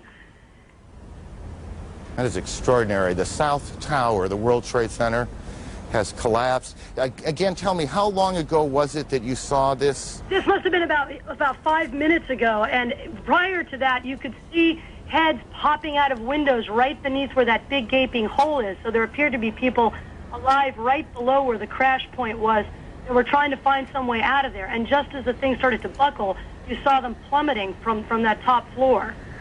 Right, and perhaps this is stating the obvious. We apologize for that, but obviously people were already at work here at the Trade Center when this happened. We don't know how many people have been hurt in all of this. We have no idea at this point. As you look at an aerial shot coming from the, I guess that would be coming from the south of the Trade Center, or what is at least the Trade Center behind those huge plumes of smoke. All airports across the country, every airport in the United States has been shut down as the FAA and the government tries to figure out exactly what has happened, what is at risk, what is not, who is behind it. Are there more explosions, more attacks yet to come? Here in New York, the trading on the New York Stock Exchange has been suspended, at least for now. All bridges and tunnels coming into the city have been shut down as police try and clear the way. We can tell you, as we were coming in perhaps an hour ago, there was a convoy, I can't think of a better word, a convoy of fire and police trucks racing down the West Side Highway, and this is in the middle of rush hour. Obviously, every available fire unit here in Manhattan has been brought to the Trade Center. Outside the White House, John King, our senior White House correspondent. John. Hello, Aaron. They have pushed us even further back away from the White House now, and there are more than a half dozen fire trucks, some of the Secret Service now patrolling the perimeter in Lafayette Park, which is directly across from the White House, have automatic rifles drawn to keep people away from the park, and they're policing back and forth. You can probably hear additional fire apparatus arriving on the scene. Senior White House staffers who were evacuated, all they can tell us is that they were told that there was a credible threat on the White House as well, and that they were told to evacuate the premises. What we do not know is whether or not the Vice President and the National Security Team have stayed inside the White House Situation Room. We know that they were directing and monitoring operations from there as of just about 20 minutes ago. But the White House staff, the Executive Office Building staff, and all the office buildings around, including the Treasury Department and some government and some non-government office buildings, people have been evacuated out into the street. And again, the Secret Service now putting up yellow police line tape, and some of them patrolling Lafayette Park with automatic rifles, which is a scene quite extraordinary here across from the White House. John, tell us as best you can what the government's national security apparatus will do right now. I mean, what do you guess is happening, and where is it happening? Well, I don't want to guess at all, but from the White House Situation Room, a president or a vice president can direct a war, can direct a full-scale world war. The White House Situation Room is where all information, it is accessible to all information from the United States military, from the Federal Emergency Management Agency, from the Federal Aviation Administration in this case. The White House Situation Room is prepared just for situations like this, unfortunately, to be prepared in a time of crisis for the president to monitor incoming information and to direct any U.S. military or non-military emergency response. The White House Situation Room is a bomb shelter, for that matter. That part of the White House is a bomb shelter. Whether or not they have stayed in there is unclear. We know in the past that would be the routine. We just do not have a direct answer as yet because most of the staff, if not all of the staff, has been evacuated from the premises. So I gather you're just you're not able to get any calls into the building right now, or at least not getting them answered at this point. Calls you get into the building are not answered at this point. And more fire apparatus showing up now as we speak. We saw most of the senior staff come out. We have not seen the national security staff that we would recognize anyway, but I should note there are other gates from the White House. We are on the north side, and this is John, you're being drowned out by the sirens.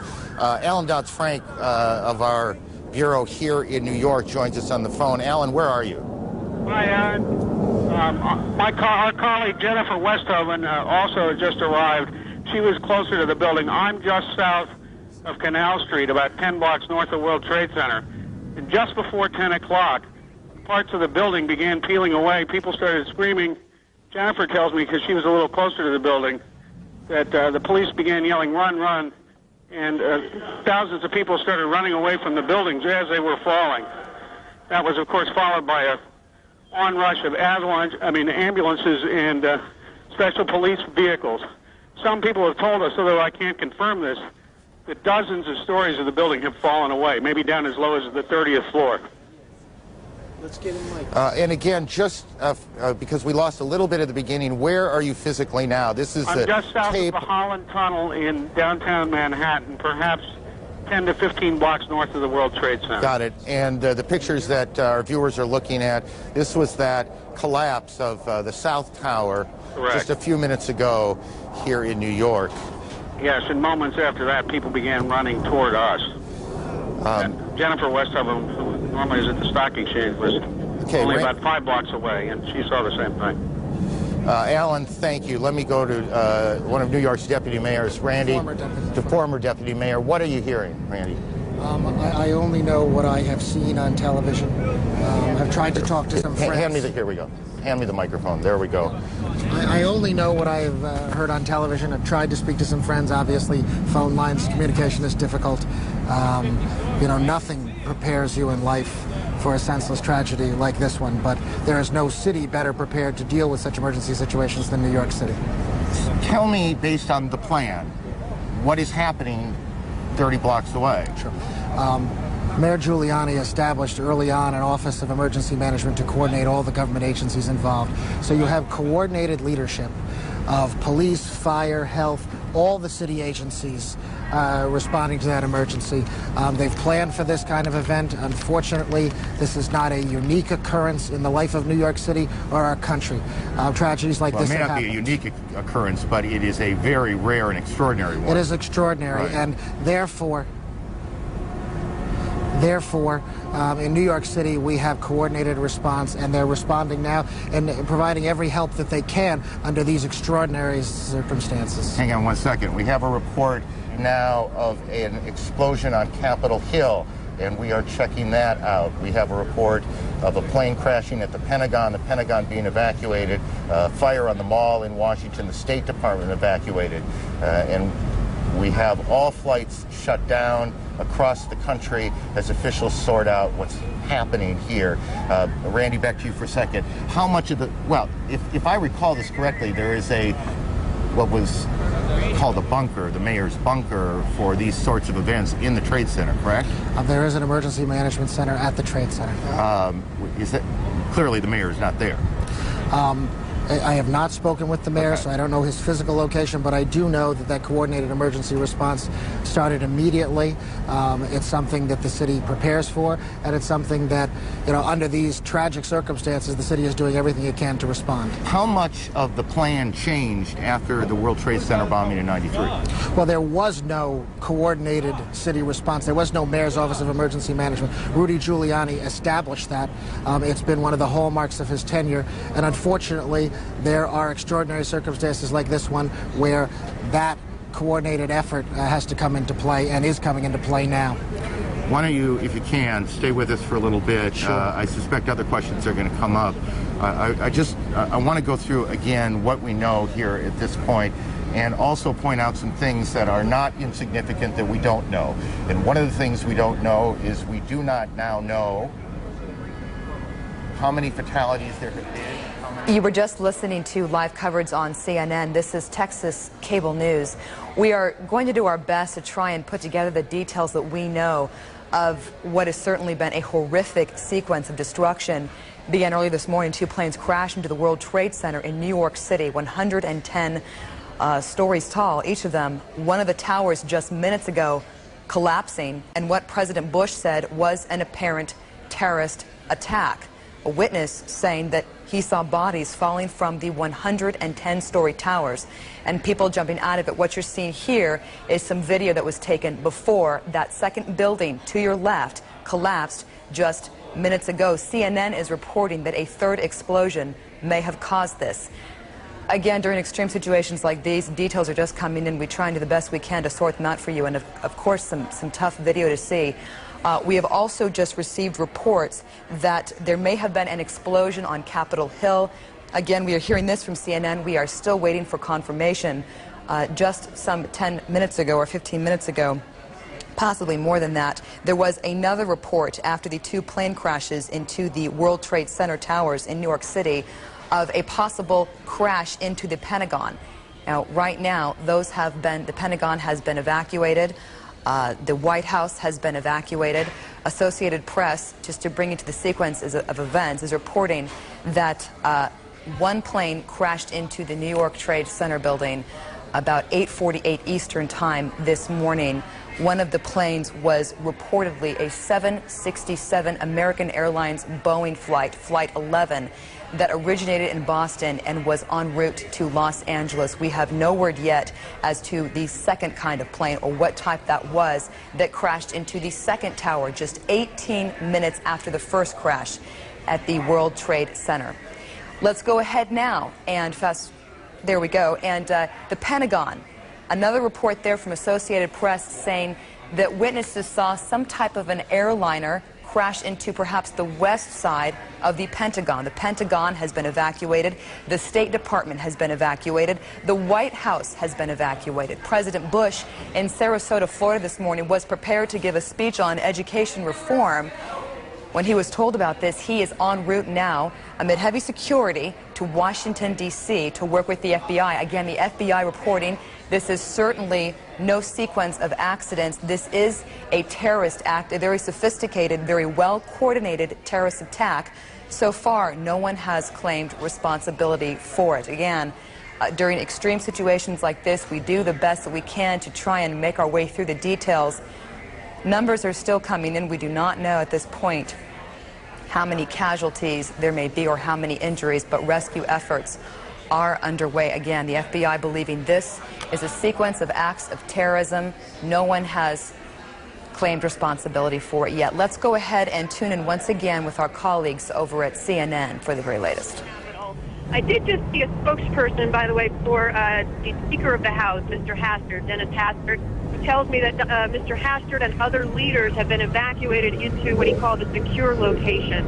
It's not clear where exactly they are, but they've been put somewhere secure. And because we can't see it at this point, just give me a sense of what it looks like there. Are there many, many people on the street? The sidewalks, people are calm. I think most people don't really know what's going on. Most people haven't been watching the news. But the sidewalks are definitely full of people where, normally at this time of the morning there wouldn't be that many people out here. And as I say, I've been passed by numerous members of Congress and senators and staff, who I know well, who have been coming past me asking me what's going on. Kate, why don't you hang around here and continue to report on that. Let me just, again, for those viewers who are joining us at about 20 minutes past 10 o'clock Eastern Daylight Time, let me just briefly recap. Attacks on 2 American cities, New York and the capital in Washington. It began at about 8:45 Eastern Time when a plane crashed into the World Trade Center. That building, that was the building hit first. And then about a half an hour later, a second plane, and I'm not sure if we have the tape available. If we do, we'll show it to you. You can see the second plane coming in from the right side of your screen, going into the tower itself. This is an extraordinary and troubling piece of tape. The Justice Department is now being evacuated. The second attack on the Trade Center occurred about a half an hour or so after the first one. We have a report, CNN has been told, that an American Airlines 767 jet was hijacked out of Boston today. We don't know which of those two planes hit the tower the second time. In the last 10 minutes or so, the South Tower, or at least a portion of the South Tower, has collapsed. CNN's David Ensor joins us from Washington. David, where in the Capitol are you now?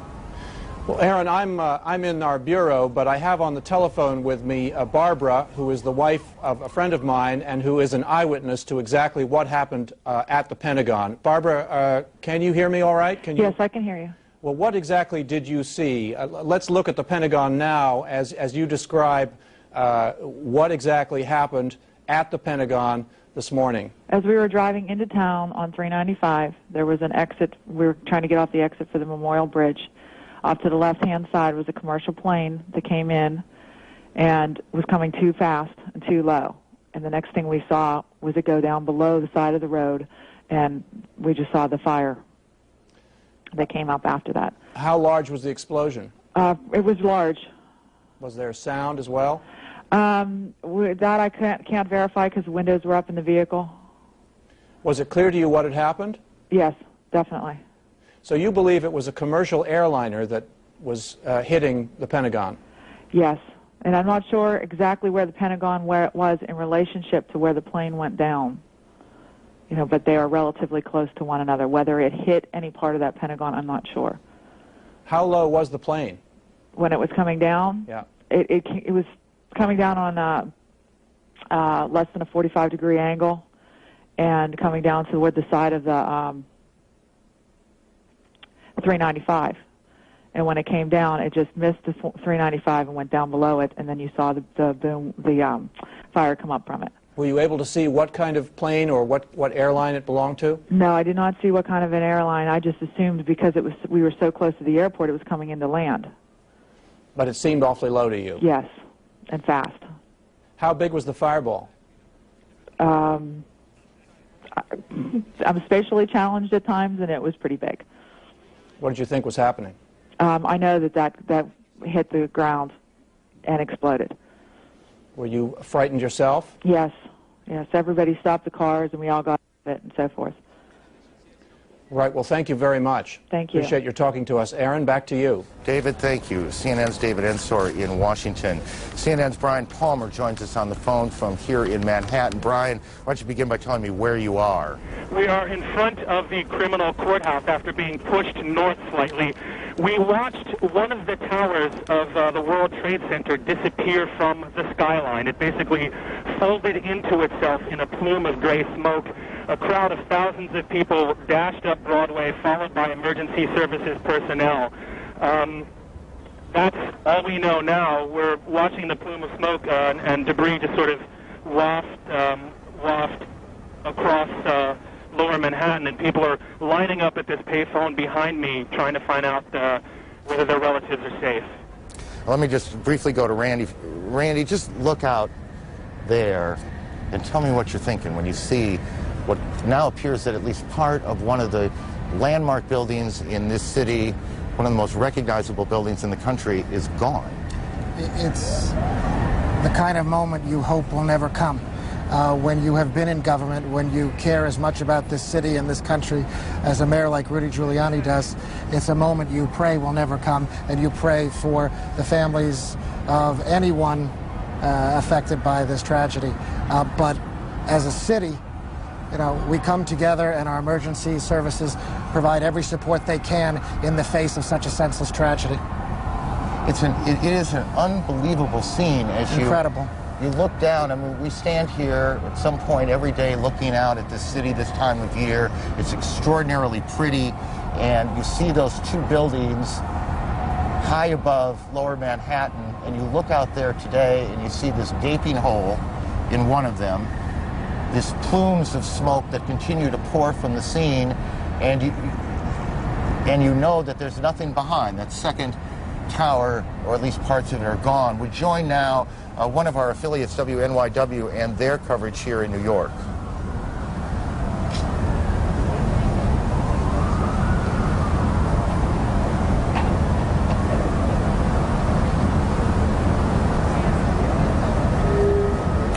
Well, we'll try and make that connection again in two cities now, and there are a lot of pieces of information floating around. We need to try and button up some of this.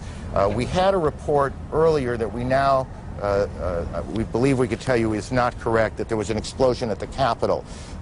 There was none, as we now believe. There was no explosion at the Capitol. Air travel routed to Canada has been international flights going into the United States or into Canada, guys. Into the United States. International flights headed for the United States are being sent to Canada now, to airports there, as all air traffic in the United States has come to a halt. The FAA has shut down every airport in the country, and to our knowledge, and this is to the best of our memory, that has never happened before. We're starting to get some pictures of the scene from the ground here in Manhattan. Again, this all started about almost an hour and a half ago, I guess, a little more than that. This is a live picture of the scene now. We have crews on the ground, and they've been trying to get tape back so we can show you the situation on the ground. As you can imagine, literally, thousands of police, fire, rescue officials have converged on the scene.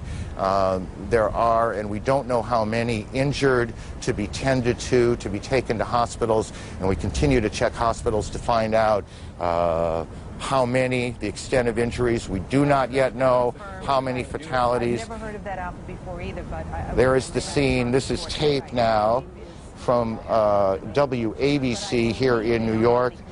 Their crews shot this picture. As you see, fire trucks and firefighters, rescue personnel at the Trade Center about 30 blocks from where we are right now. And you can see these huge columns of smoke coming off of the front tower and then a bit from the back. As you see, again, the crews working their way towards the tower themselves. It was 1993 that I suspect many of these same firefighters converged on these very same towers after the bombing in the garage level. Help me with this, but I'm pretty sure it was in the garage when a Ryder truck came in and blew up in the garage. I'm not sure it was a Ryder truck, but a truck came in and blew up in the garage, and that was in 1993. Center, we heard a big bang, and then we saw smoke coming out, and everybody started running out, and we saw the plane on the other side of the building, and there was smoke everywhere, and people are jumping out the windows. Over there, they're jumping out the windows, I guess because they're trying to save themselves. I don't know. And I don't know, everybody just doesn't know where to go. They won't let, everything is blocked off. You can't even, they're telling us to get out, but there's nowhere to go. And then I heard that another plane hit, and if you go over by there, you can see the people jumping out the window. They're jumping out the window right now. Oh my God. All right, ma'am, thank you. That is one of the witnesses to these extraordinary events this morning here in New York. Again, and I know that for many of you, you've heard this a lot, but I think it's important as people join us as they do in moments like this. They are coming in all the time, that there have been attacks in two American cities, New York and in Washington. The trade centers here in New York have been hit by airplanes. In Washington, there is a large fire at the Pentagon. The Pentagon has been evacuated. And there's, you can see, perhaps the second tower, the front tower, the top portion of which is collapsing. Good Lord.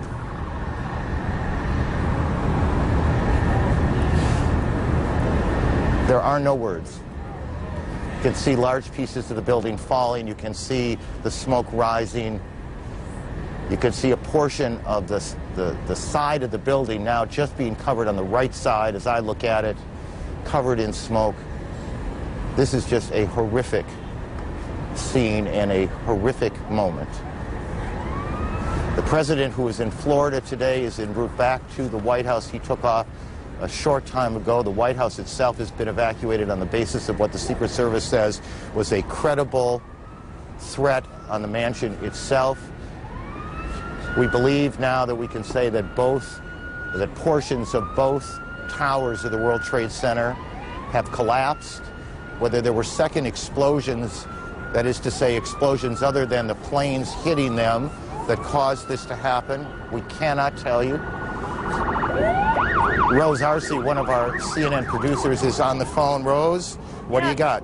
I'm about a block away, and there were several people that were hanging out the windows right below where the plane crashed, when suddenly you saw the top of the building start to shake, and people began leaping from the windows in the north side of the building. You saw two people at first plummet, and then a third one, and then the entire top of the building just blew up, and splinters of debris are falling on the street.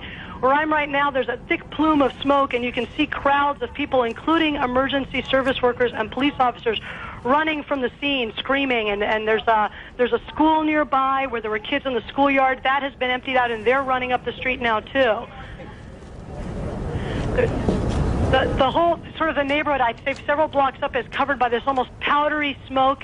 Little tiny pieces of building you can see just floating in the wind around it. It's almost as if like a huge cloud had kind of enveloped that part of lower Manhattan.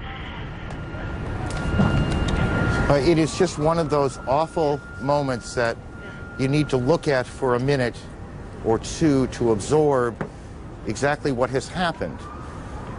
Two of the most recognizable buildings in the city of New York have been attacked, and both of them appear to have collapsed, at least in part. The second of the two collapses taking place just a moment or so ago, perhaps 2 or 3 minutes ago.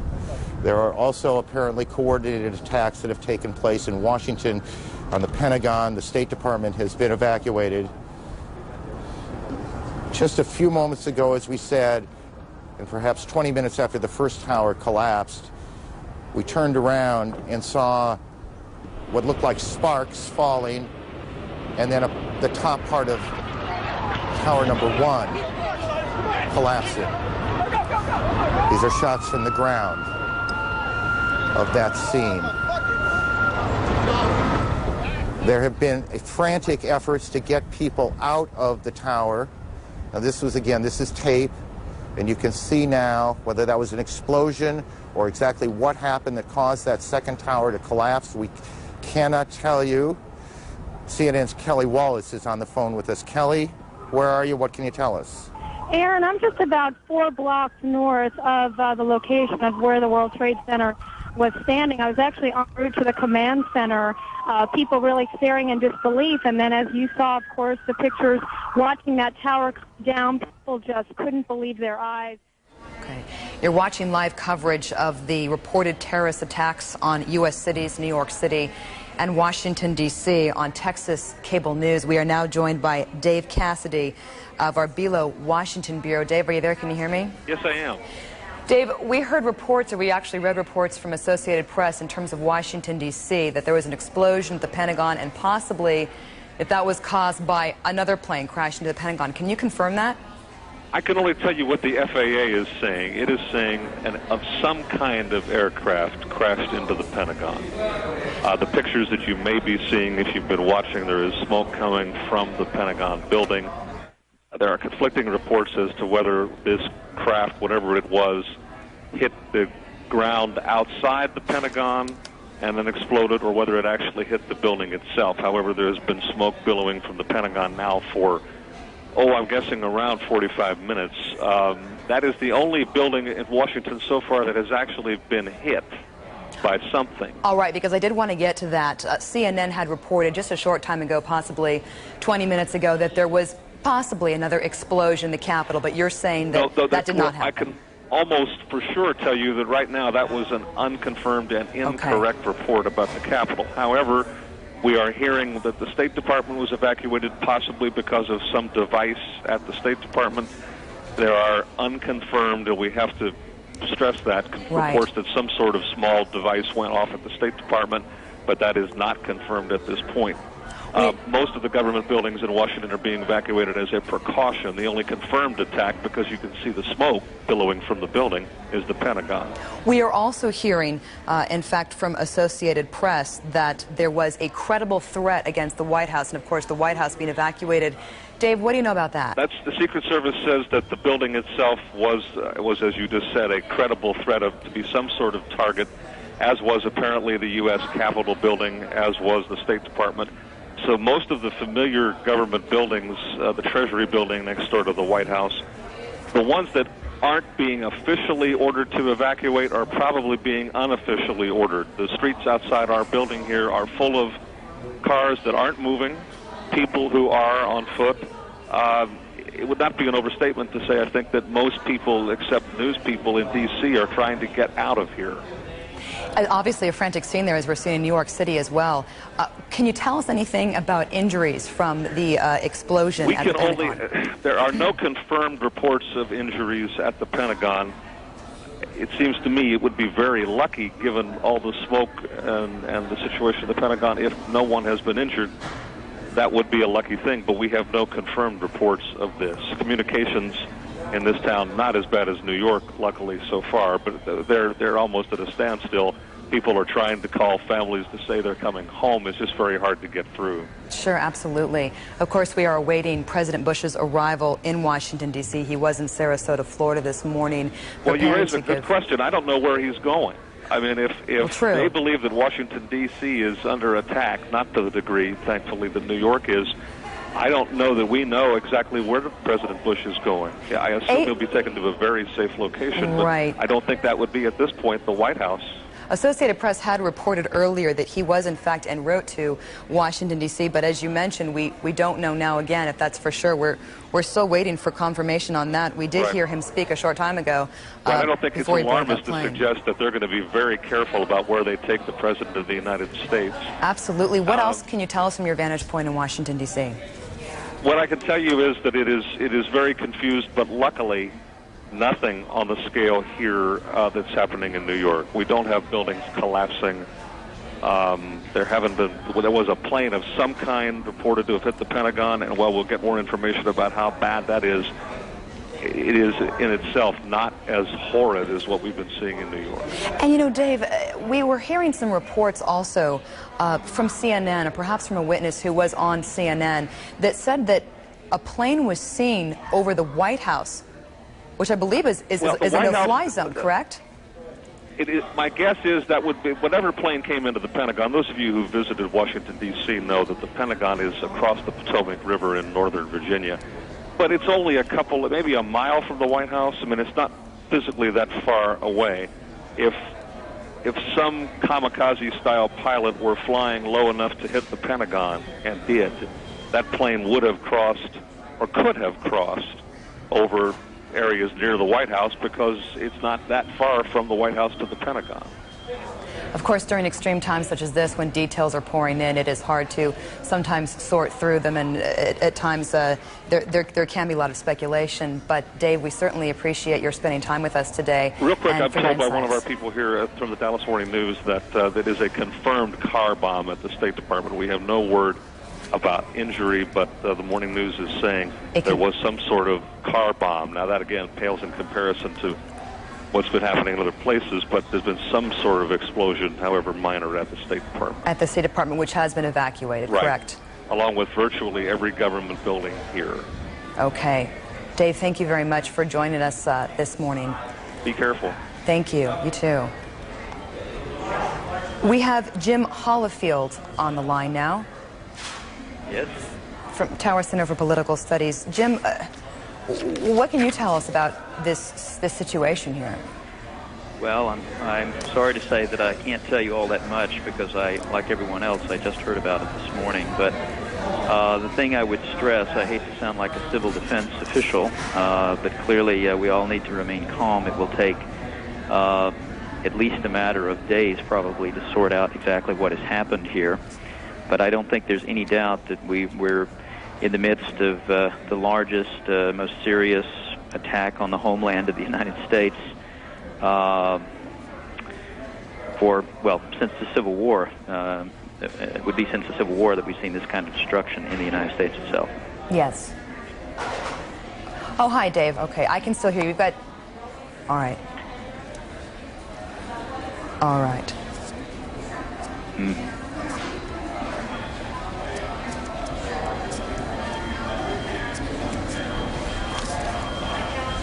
All right. I've just received word from Dave Cassidy, who again came from our Belo, Washington bureau. Dave says that part of the Pentagon has collapsed either from an explosion or a direct hit. You'll recall that it was just probably a little more than an hour ago that there was some kind of an explosion at the Pentagon. Associated Press had reported witnesses seeing an airliner possibly fly into the Pentagon, something similar to what we did see even earlier at the World Trade Center towers in New York. Again, we're still waiting for confirmation on that, but again, Dave Cassidy from our Belo, Washington bureau just reports a minute ago that part of the Pentagon collapsed from an explosion or a direct hit. We're going to try and learn a little bit more about that.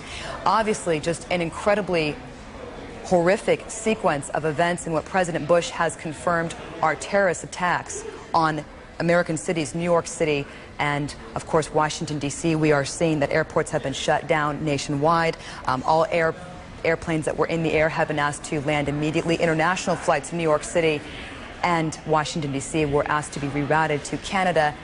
Jim, where do we go from here as we try to, obviously very frantic right now as we try and get together and figure out what the next step is?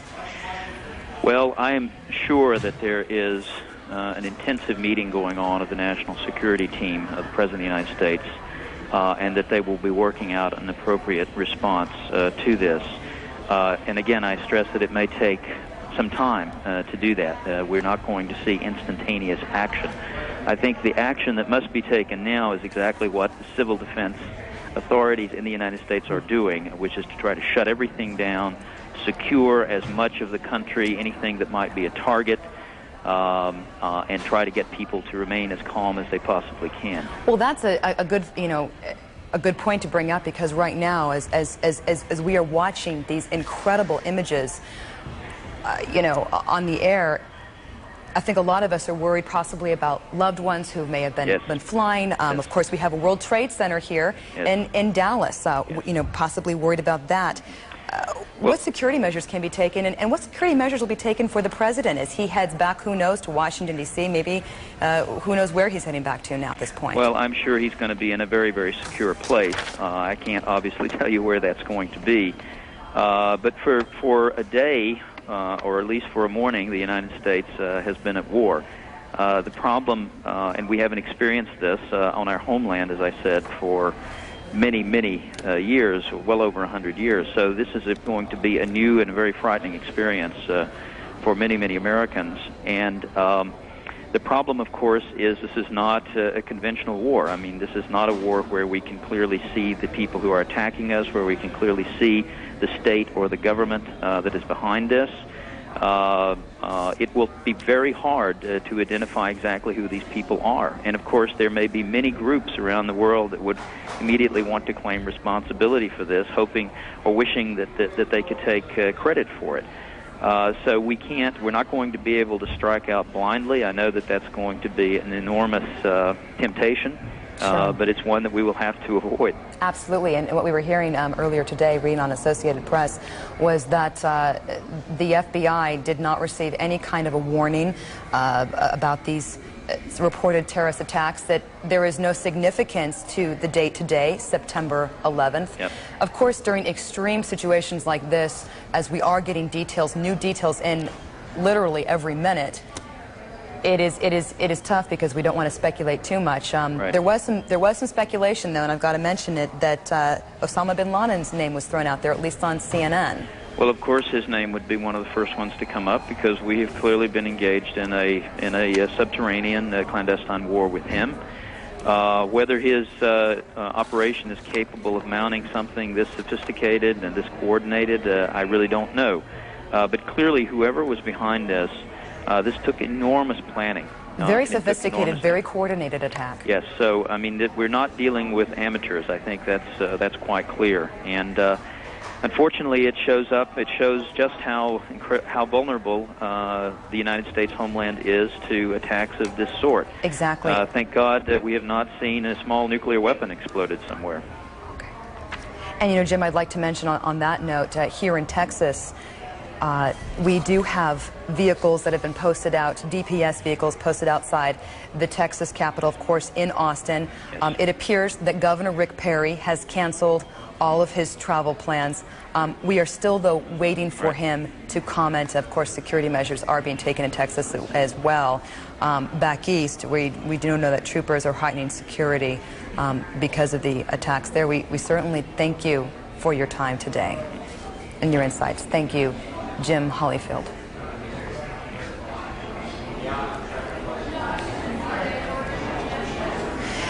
We have Dr. Fred Zuckner, a psychologist from the University of Dallas, on the line. Dr. Zuckner, thank you very much for joining us. You're welcome, Alex. I think, first of all, we've got to say these are tough images to watch, and for people who've been watching since this began around 8:30 this morning, and of course for those who are just tuning in, this definitely leaves your average American feeling that, boy, we thought perhaps that you think, I guess, you're untouchable, feeling very susceptible at this moment. That feeling of safety has been shaken dramatically. And so I'm sure some people, many people, in fact, most people are probably in shock or some form of it, just watching these terrible images and trying to understand the magnitude of this disaster. An incredible sequence of horrific events, beginning with the New York World Trade Center this morning. And obviously a very tough time for people who are wondering about loved ones who may have been on certain flights, who may be traveling now. That's right. What kind of advice would you have for them? Well, obviously they need to find out as much as they can and just wait for the information to filter out of the chaos. And I think the thing to do is to be in touch with family and others that you can reach and just get that family network, that network of friends and family and others together so that you share the strength of the family. Call on those people that you know can help and share, and then just, I think the best thing to do is wait and try to keep that communication going as much as you can. I think it's very tough right now because we are still, we haven't even begun really to deal with the aftermath of these terrorist attacks in New York City and Washington, D.C. Right now, of course, fire crews are frantically trying to get rescue efforts underway at the Pentagon, at the now collapsed World Trade Center towers. Of course, the question is eventually going to be, how do we heal the hurt now? Right. Where do we go from here? Right. Well, there's of course, a condition that many people have heard about called post-traumatic stress disorder. Mm-hmm. And it often will come up as a result of something as horrific as this. In fact, that's part of the definition. A survivor, someone who has witnessed or been part of something as tremendously upsetting as this kind of event. And that the symptoms of that condition take many forms. Flashbacks to this kind of thing, just remembrances of the images that one has seen, psychic numbing, loss of affect. Persons can't experience joy because of the impact that it's had on their psyche. And these things take time to sort out. And people who have suffered directly from this obviously should be in treatment as quickly as they can, mm-hmm. seek some professional help to help them go through this. One of the best things, as I mentioned earlier, though, is just working with family and friends. Right. Staying in touch with those who are sharing the grief. That helps more than anything. You know, Dr. Zucker, I don't know about you, but as we view these horrific images, I can't help but flash back to the Oklahoma City bombing in 1995, right. Of course. And the World Trade Center bombing, and of course, the World Trade Center bombing in 1993, which did kill 6 people. But again, we had those images of the Oklahoma City bombing. And of course, a slightly different situation as that was, we know now, done by an American. Right. What did we learn from that situation that could possibly in any way be applied here? And what are the implications going to be for our country after this terrorist attack? Well, I think as we mentioned earlier, one of the things that will be shaken most profoundly is our sense of safety. Right. That we somehow, because of geography, because of technology, because of our sophistication, that somehow we're immune to these kinds of things. This, of course, negates that thinking and makes us realize how vulnerable we are. And I think that's going to have that's something that, as a nation, psychologically we'll have to deal with, as well as individually. Well, right now, obviously feeling quite vulnerable in Texas. Street access to the state capitol building has been shut down. People are still in the Capitol and still walking around the Capitol. We have had no comment yet from Governor Rick Perry, but we can tell you on our home front that he has canceled all of his travel plans. We can also tell you that extra security vehicles have been posted outside the Capitol in Austin, heightening security here in Texas. Again, out of fear of that vulnerability that you know, after seeing what we saw today, you certainly never know. That's right. Any parting thoughts, Dr. Zucker? I think, as I said earlier, I would just encourage people who are close to this, who may have family involved in this, that they should rally around one another and just provide the kind of support that only families and loved ones can give until the details are known. It may be some time before that happens. I think the waiting may be the most difficult thing to do. And I would just encourage folks to be in touch with those who can help them. Ministers, clergy, others who have that kind of skill, I think should be available. If we can do that, obviously we're going to be doing that for our students here at the University of Dallas, and I would encourage all of us in those professions to be available, to be on call, to help when they're needed. Dr. Zucker, we certainly thank you for your insights this morning, for spending some time with us. Certainly do appreciate it. Thank you, Dr. Zucker. Let's go ahead and listen in again to CNN. Washington. But we do know that another plane has crashed, this one about 80 miles south of Pittsburgh, or at least to the southeast of Pittsburgh. Rose Arce, one of our producers here in New York, joins us on the phone. Rose, what do you have that's new? Yes, just a while ago, I think you saw that collapse of the top of the World Trade Center. Well, it looks like a large chunk of that debris has hit a building very close by, about 2 blocks away next to an elementary school, causing another explosion. So for the last few minutes, I've been watching people running from that direction. There was one man, I'm not child, but you saw on the street. I've seen several emergency service workers carrying other emergency service workers from the scene. There's a haze everywhere. It's very, very difficult to see, but there has been the whole area has been covered by soot and ash. But it looks almost like snow. So as people are coming up the street running from the scene of this new explosion, you can see them slipping on the ash and literally having to drag each other up the street. There's an incredible amount of panic down here in downtown Manhattan as people are realizing that they really need to leave the area entirely after spending the last hour or so just watching this from afar. Rose, stay with us. Terrific work. Let me throw another couple of pieces of information out as we continue to put this all together into a straight line if we can. The United Nations has been evacuated. The United Nations building on the east side of Manhattan has been evacuated.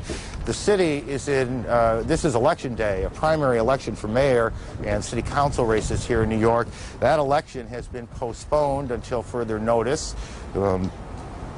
Obviously, we are in the middle of an extraordinary catastrophe that started about 8:45 Eastern Time here in New York when one plane crashed into one of the towers of the World Trade Center.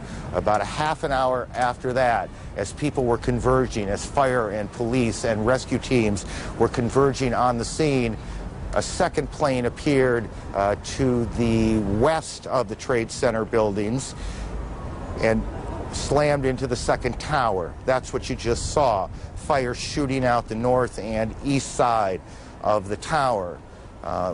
Shortly after that, we began to get reports of events taking place in Washington. An explosion which first came to us as a fire at the Pentagon. Now there's a report of a second hijacked plane heading towards the Pentagon. It is believed that one of the planes, perhaps both, but one of them, we have been told, was an American Airlines 767 that hit one of the Trade Center towers. About a half an hour after that, perhaps a little bit longer, lose track of time a little bit in these situations, the first tower, or let me correct that, the south tower, the second tower, the one to the left, collapsed. It collapsed in a cascade of smoke and spark. And what we cannot tell you is if there was a second explosion that caused that collapse, or if it was simply, that's the first one, that's the south tower collapsing. And that was about a half hour, give or take, after the planes hit the tower. Then shortly after that, just as the smoke was starting to clear away, the second tower, and that's what you're looking at now. Again, this was not very long ago, 10, 15 minutes ago. The second tower, it almost looks like one of those implosions of buildings that you see, except there is nothing controlled about this. This is devastation. How many people? There are 50,000 people who normally go to work in the Trade Center buildings. How many of those people had arrived already? How many of those people were trapped on the upper stories? How many of those people have been hurt? How many of those people died? We cannot tell you now. We can tell you that hospitals throughout the New York area are receiving literally hundreds of patients. And they are performing triage. They are trying to figure out who could be treated, who needs help first. This is sort of standard operating procedure. We are just being told now that Israel has evacuated all its diplomatic missions around the world. Israel has evacuated its missions. We are told now that Yasser Arafat has condemned these attacks, and we don't know yet who's behind them. Britain has condemned these attacks. Germany has convened its National Security Council, and we will check and see if events are going on in those places or if that is simply a reaction to what has gone on here in Washington and in New York. CNN's Gene Meserve joins us on the phone from Washington. Gene. Hay Street, which is one of the major thoroughfares here in Washington, it is absolute gridlock. It takes about... We are now about to be joined by Eileen Hawley from the Johnson Space Center in Houston. Eileen, can you hear us? I can hear you. Eileen, I understand that about 5,000 employees there are about to be evacuated from the building. Can you tell us what's going on there? Well, fortunately, nothing is going on here in Houston. We've received no threats of any kind against the Johnson Space Center, but in the light of today's activities against government employees and government facilities, we're taking the prudent course of action here. We are closing the center, and we are sending all of our employees home. Eileen, this is Tracy Johnson with TXCN. We also have received word that there is a space shuttle in orbit, and what's interesting is that we were hearing that as it was passing over like the New York area, it could actually see what was taking place. You know, I don't know. It's actually the International Space Station, which is always in orbit. Currently, we do have a 3-person crew on board the space station. I have not heard from them if they actually could see any of the damage, and I'm being told now that, yes, they could see the damage. They have, of course, been advised of what is going on currently here on the ground, and they have been advised that everyone is evacuating the center here in Houston as a safety measure. Well, Eileen, by closing the control center, what does that mean for the space shuttle that is in orbit? Does that affect it in any way, or...? No, the space station will be just fine. Honestly, I could not tell you whether we will maintain a skeleton staff here. They can also maintain communications through the control center that's located outside of Moscow because, of course, this is an international partnership. So their activities will largely be unaffected by all of this, and we will continue to give them information because they're going to have a keen interest in this. Eileen, as your thousands of employees are evacuated there from the Johnson Space Center in Houston, of course, what is the feeling there among the employees? I think, along with everyone else throughout the country, they're probably stunned and outraged by the attack. Things here are very calm. People are simply, we've told all of our folks that they need to go home. They need to check with friends and family on the East Coast. If they feel like they need to do that, we're offering, of course, the assistance of our employee assistance program for employees who are deeply affected by this. But by and large, there's no sense of panic here. There's no sense of urgency. This is just, it's the prudent thing to do. We owe our employees that level of care. Absolutely. Eileen, thank you very much for joining us. Thank you very much. And of course, there are some other safety precautions that are being taken in Texas in the wake of this sequence of terrorist attacks and destruction. Streets leading to the Capitol in Austin have been shut down. Governor Rick Perry has canceled his travel plans. Heightened security there, of course, as well as we just learned that at the World Trade Center in Dallas, that they have asked their employees to leave. Again, as Eileen Hawley was reiterating, that there was no threat here, but it's just, again, a security measure that they do want to take. Absolutely. And then we also have word that a large plane has crashed. That was just about around 10 a.m. Now that's Eastern time. About 8 miles east of Jennerstown. There was a 911 report that came in, and that airport is about 80 miles southeast of Pittsburgh. And that's all the information that we have at this time. Of course, we'll bring you more as we are aware of the situation there in Pennsylvania. And of course, President Bush was in Sarasota, Florida this morning reading to some school children when he first learned the news. He did get a chance to speak about what he has said now are terrorist attacks. As for Governor Rick Perry, we have learned that he'll be speaking around noon, and of course we'll try and carry that live for you here on Texas Cable News. I want to talk a little bit about what President Bush said as he is now on his way, perhaps back to Washington, D.C. But he said that, of course, terrorist attacks will not be tolerated. Let's go ahead and listen in. Ladies and gentlemen, this is a difficult moment for America. I unfortunately will be going back to Washington after my remarks. Secretary of Rod Page and Lieutenant Governor will take the podium and discuss education. I do want to thank the folks here at Booker Elementary School for their hospitality. Today we've had a national tragedy.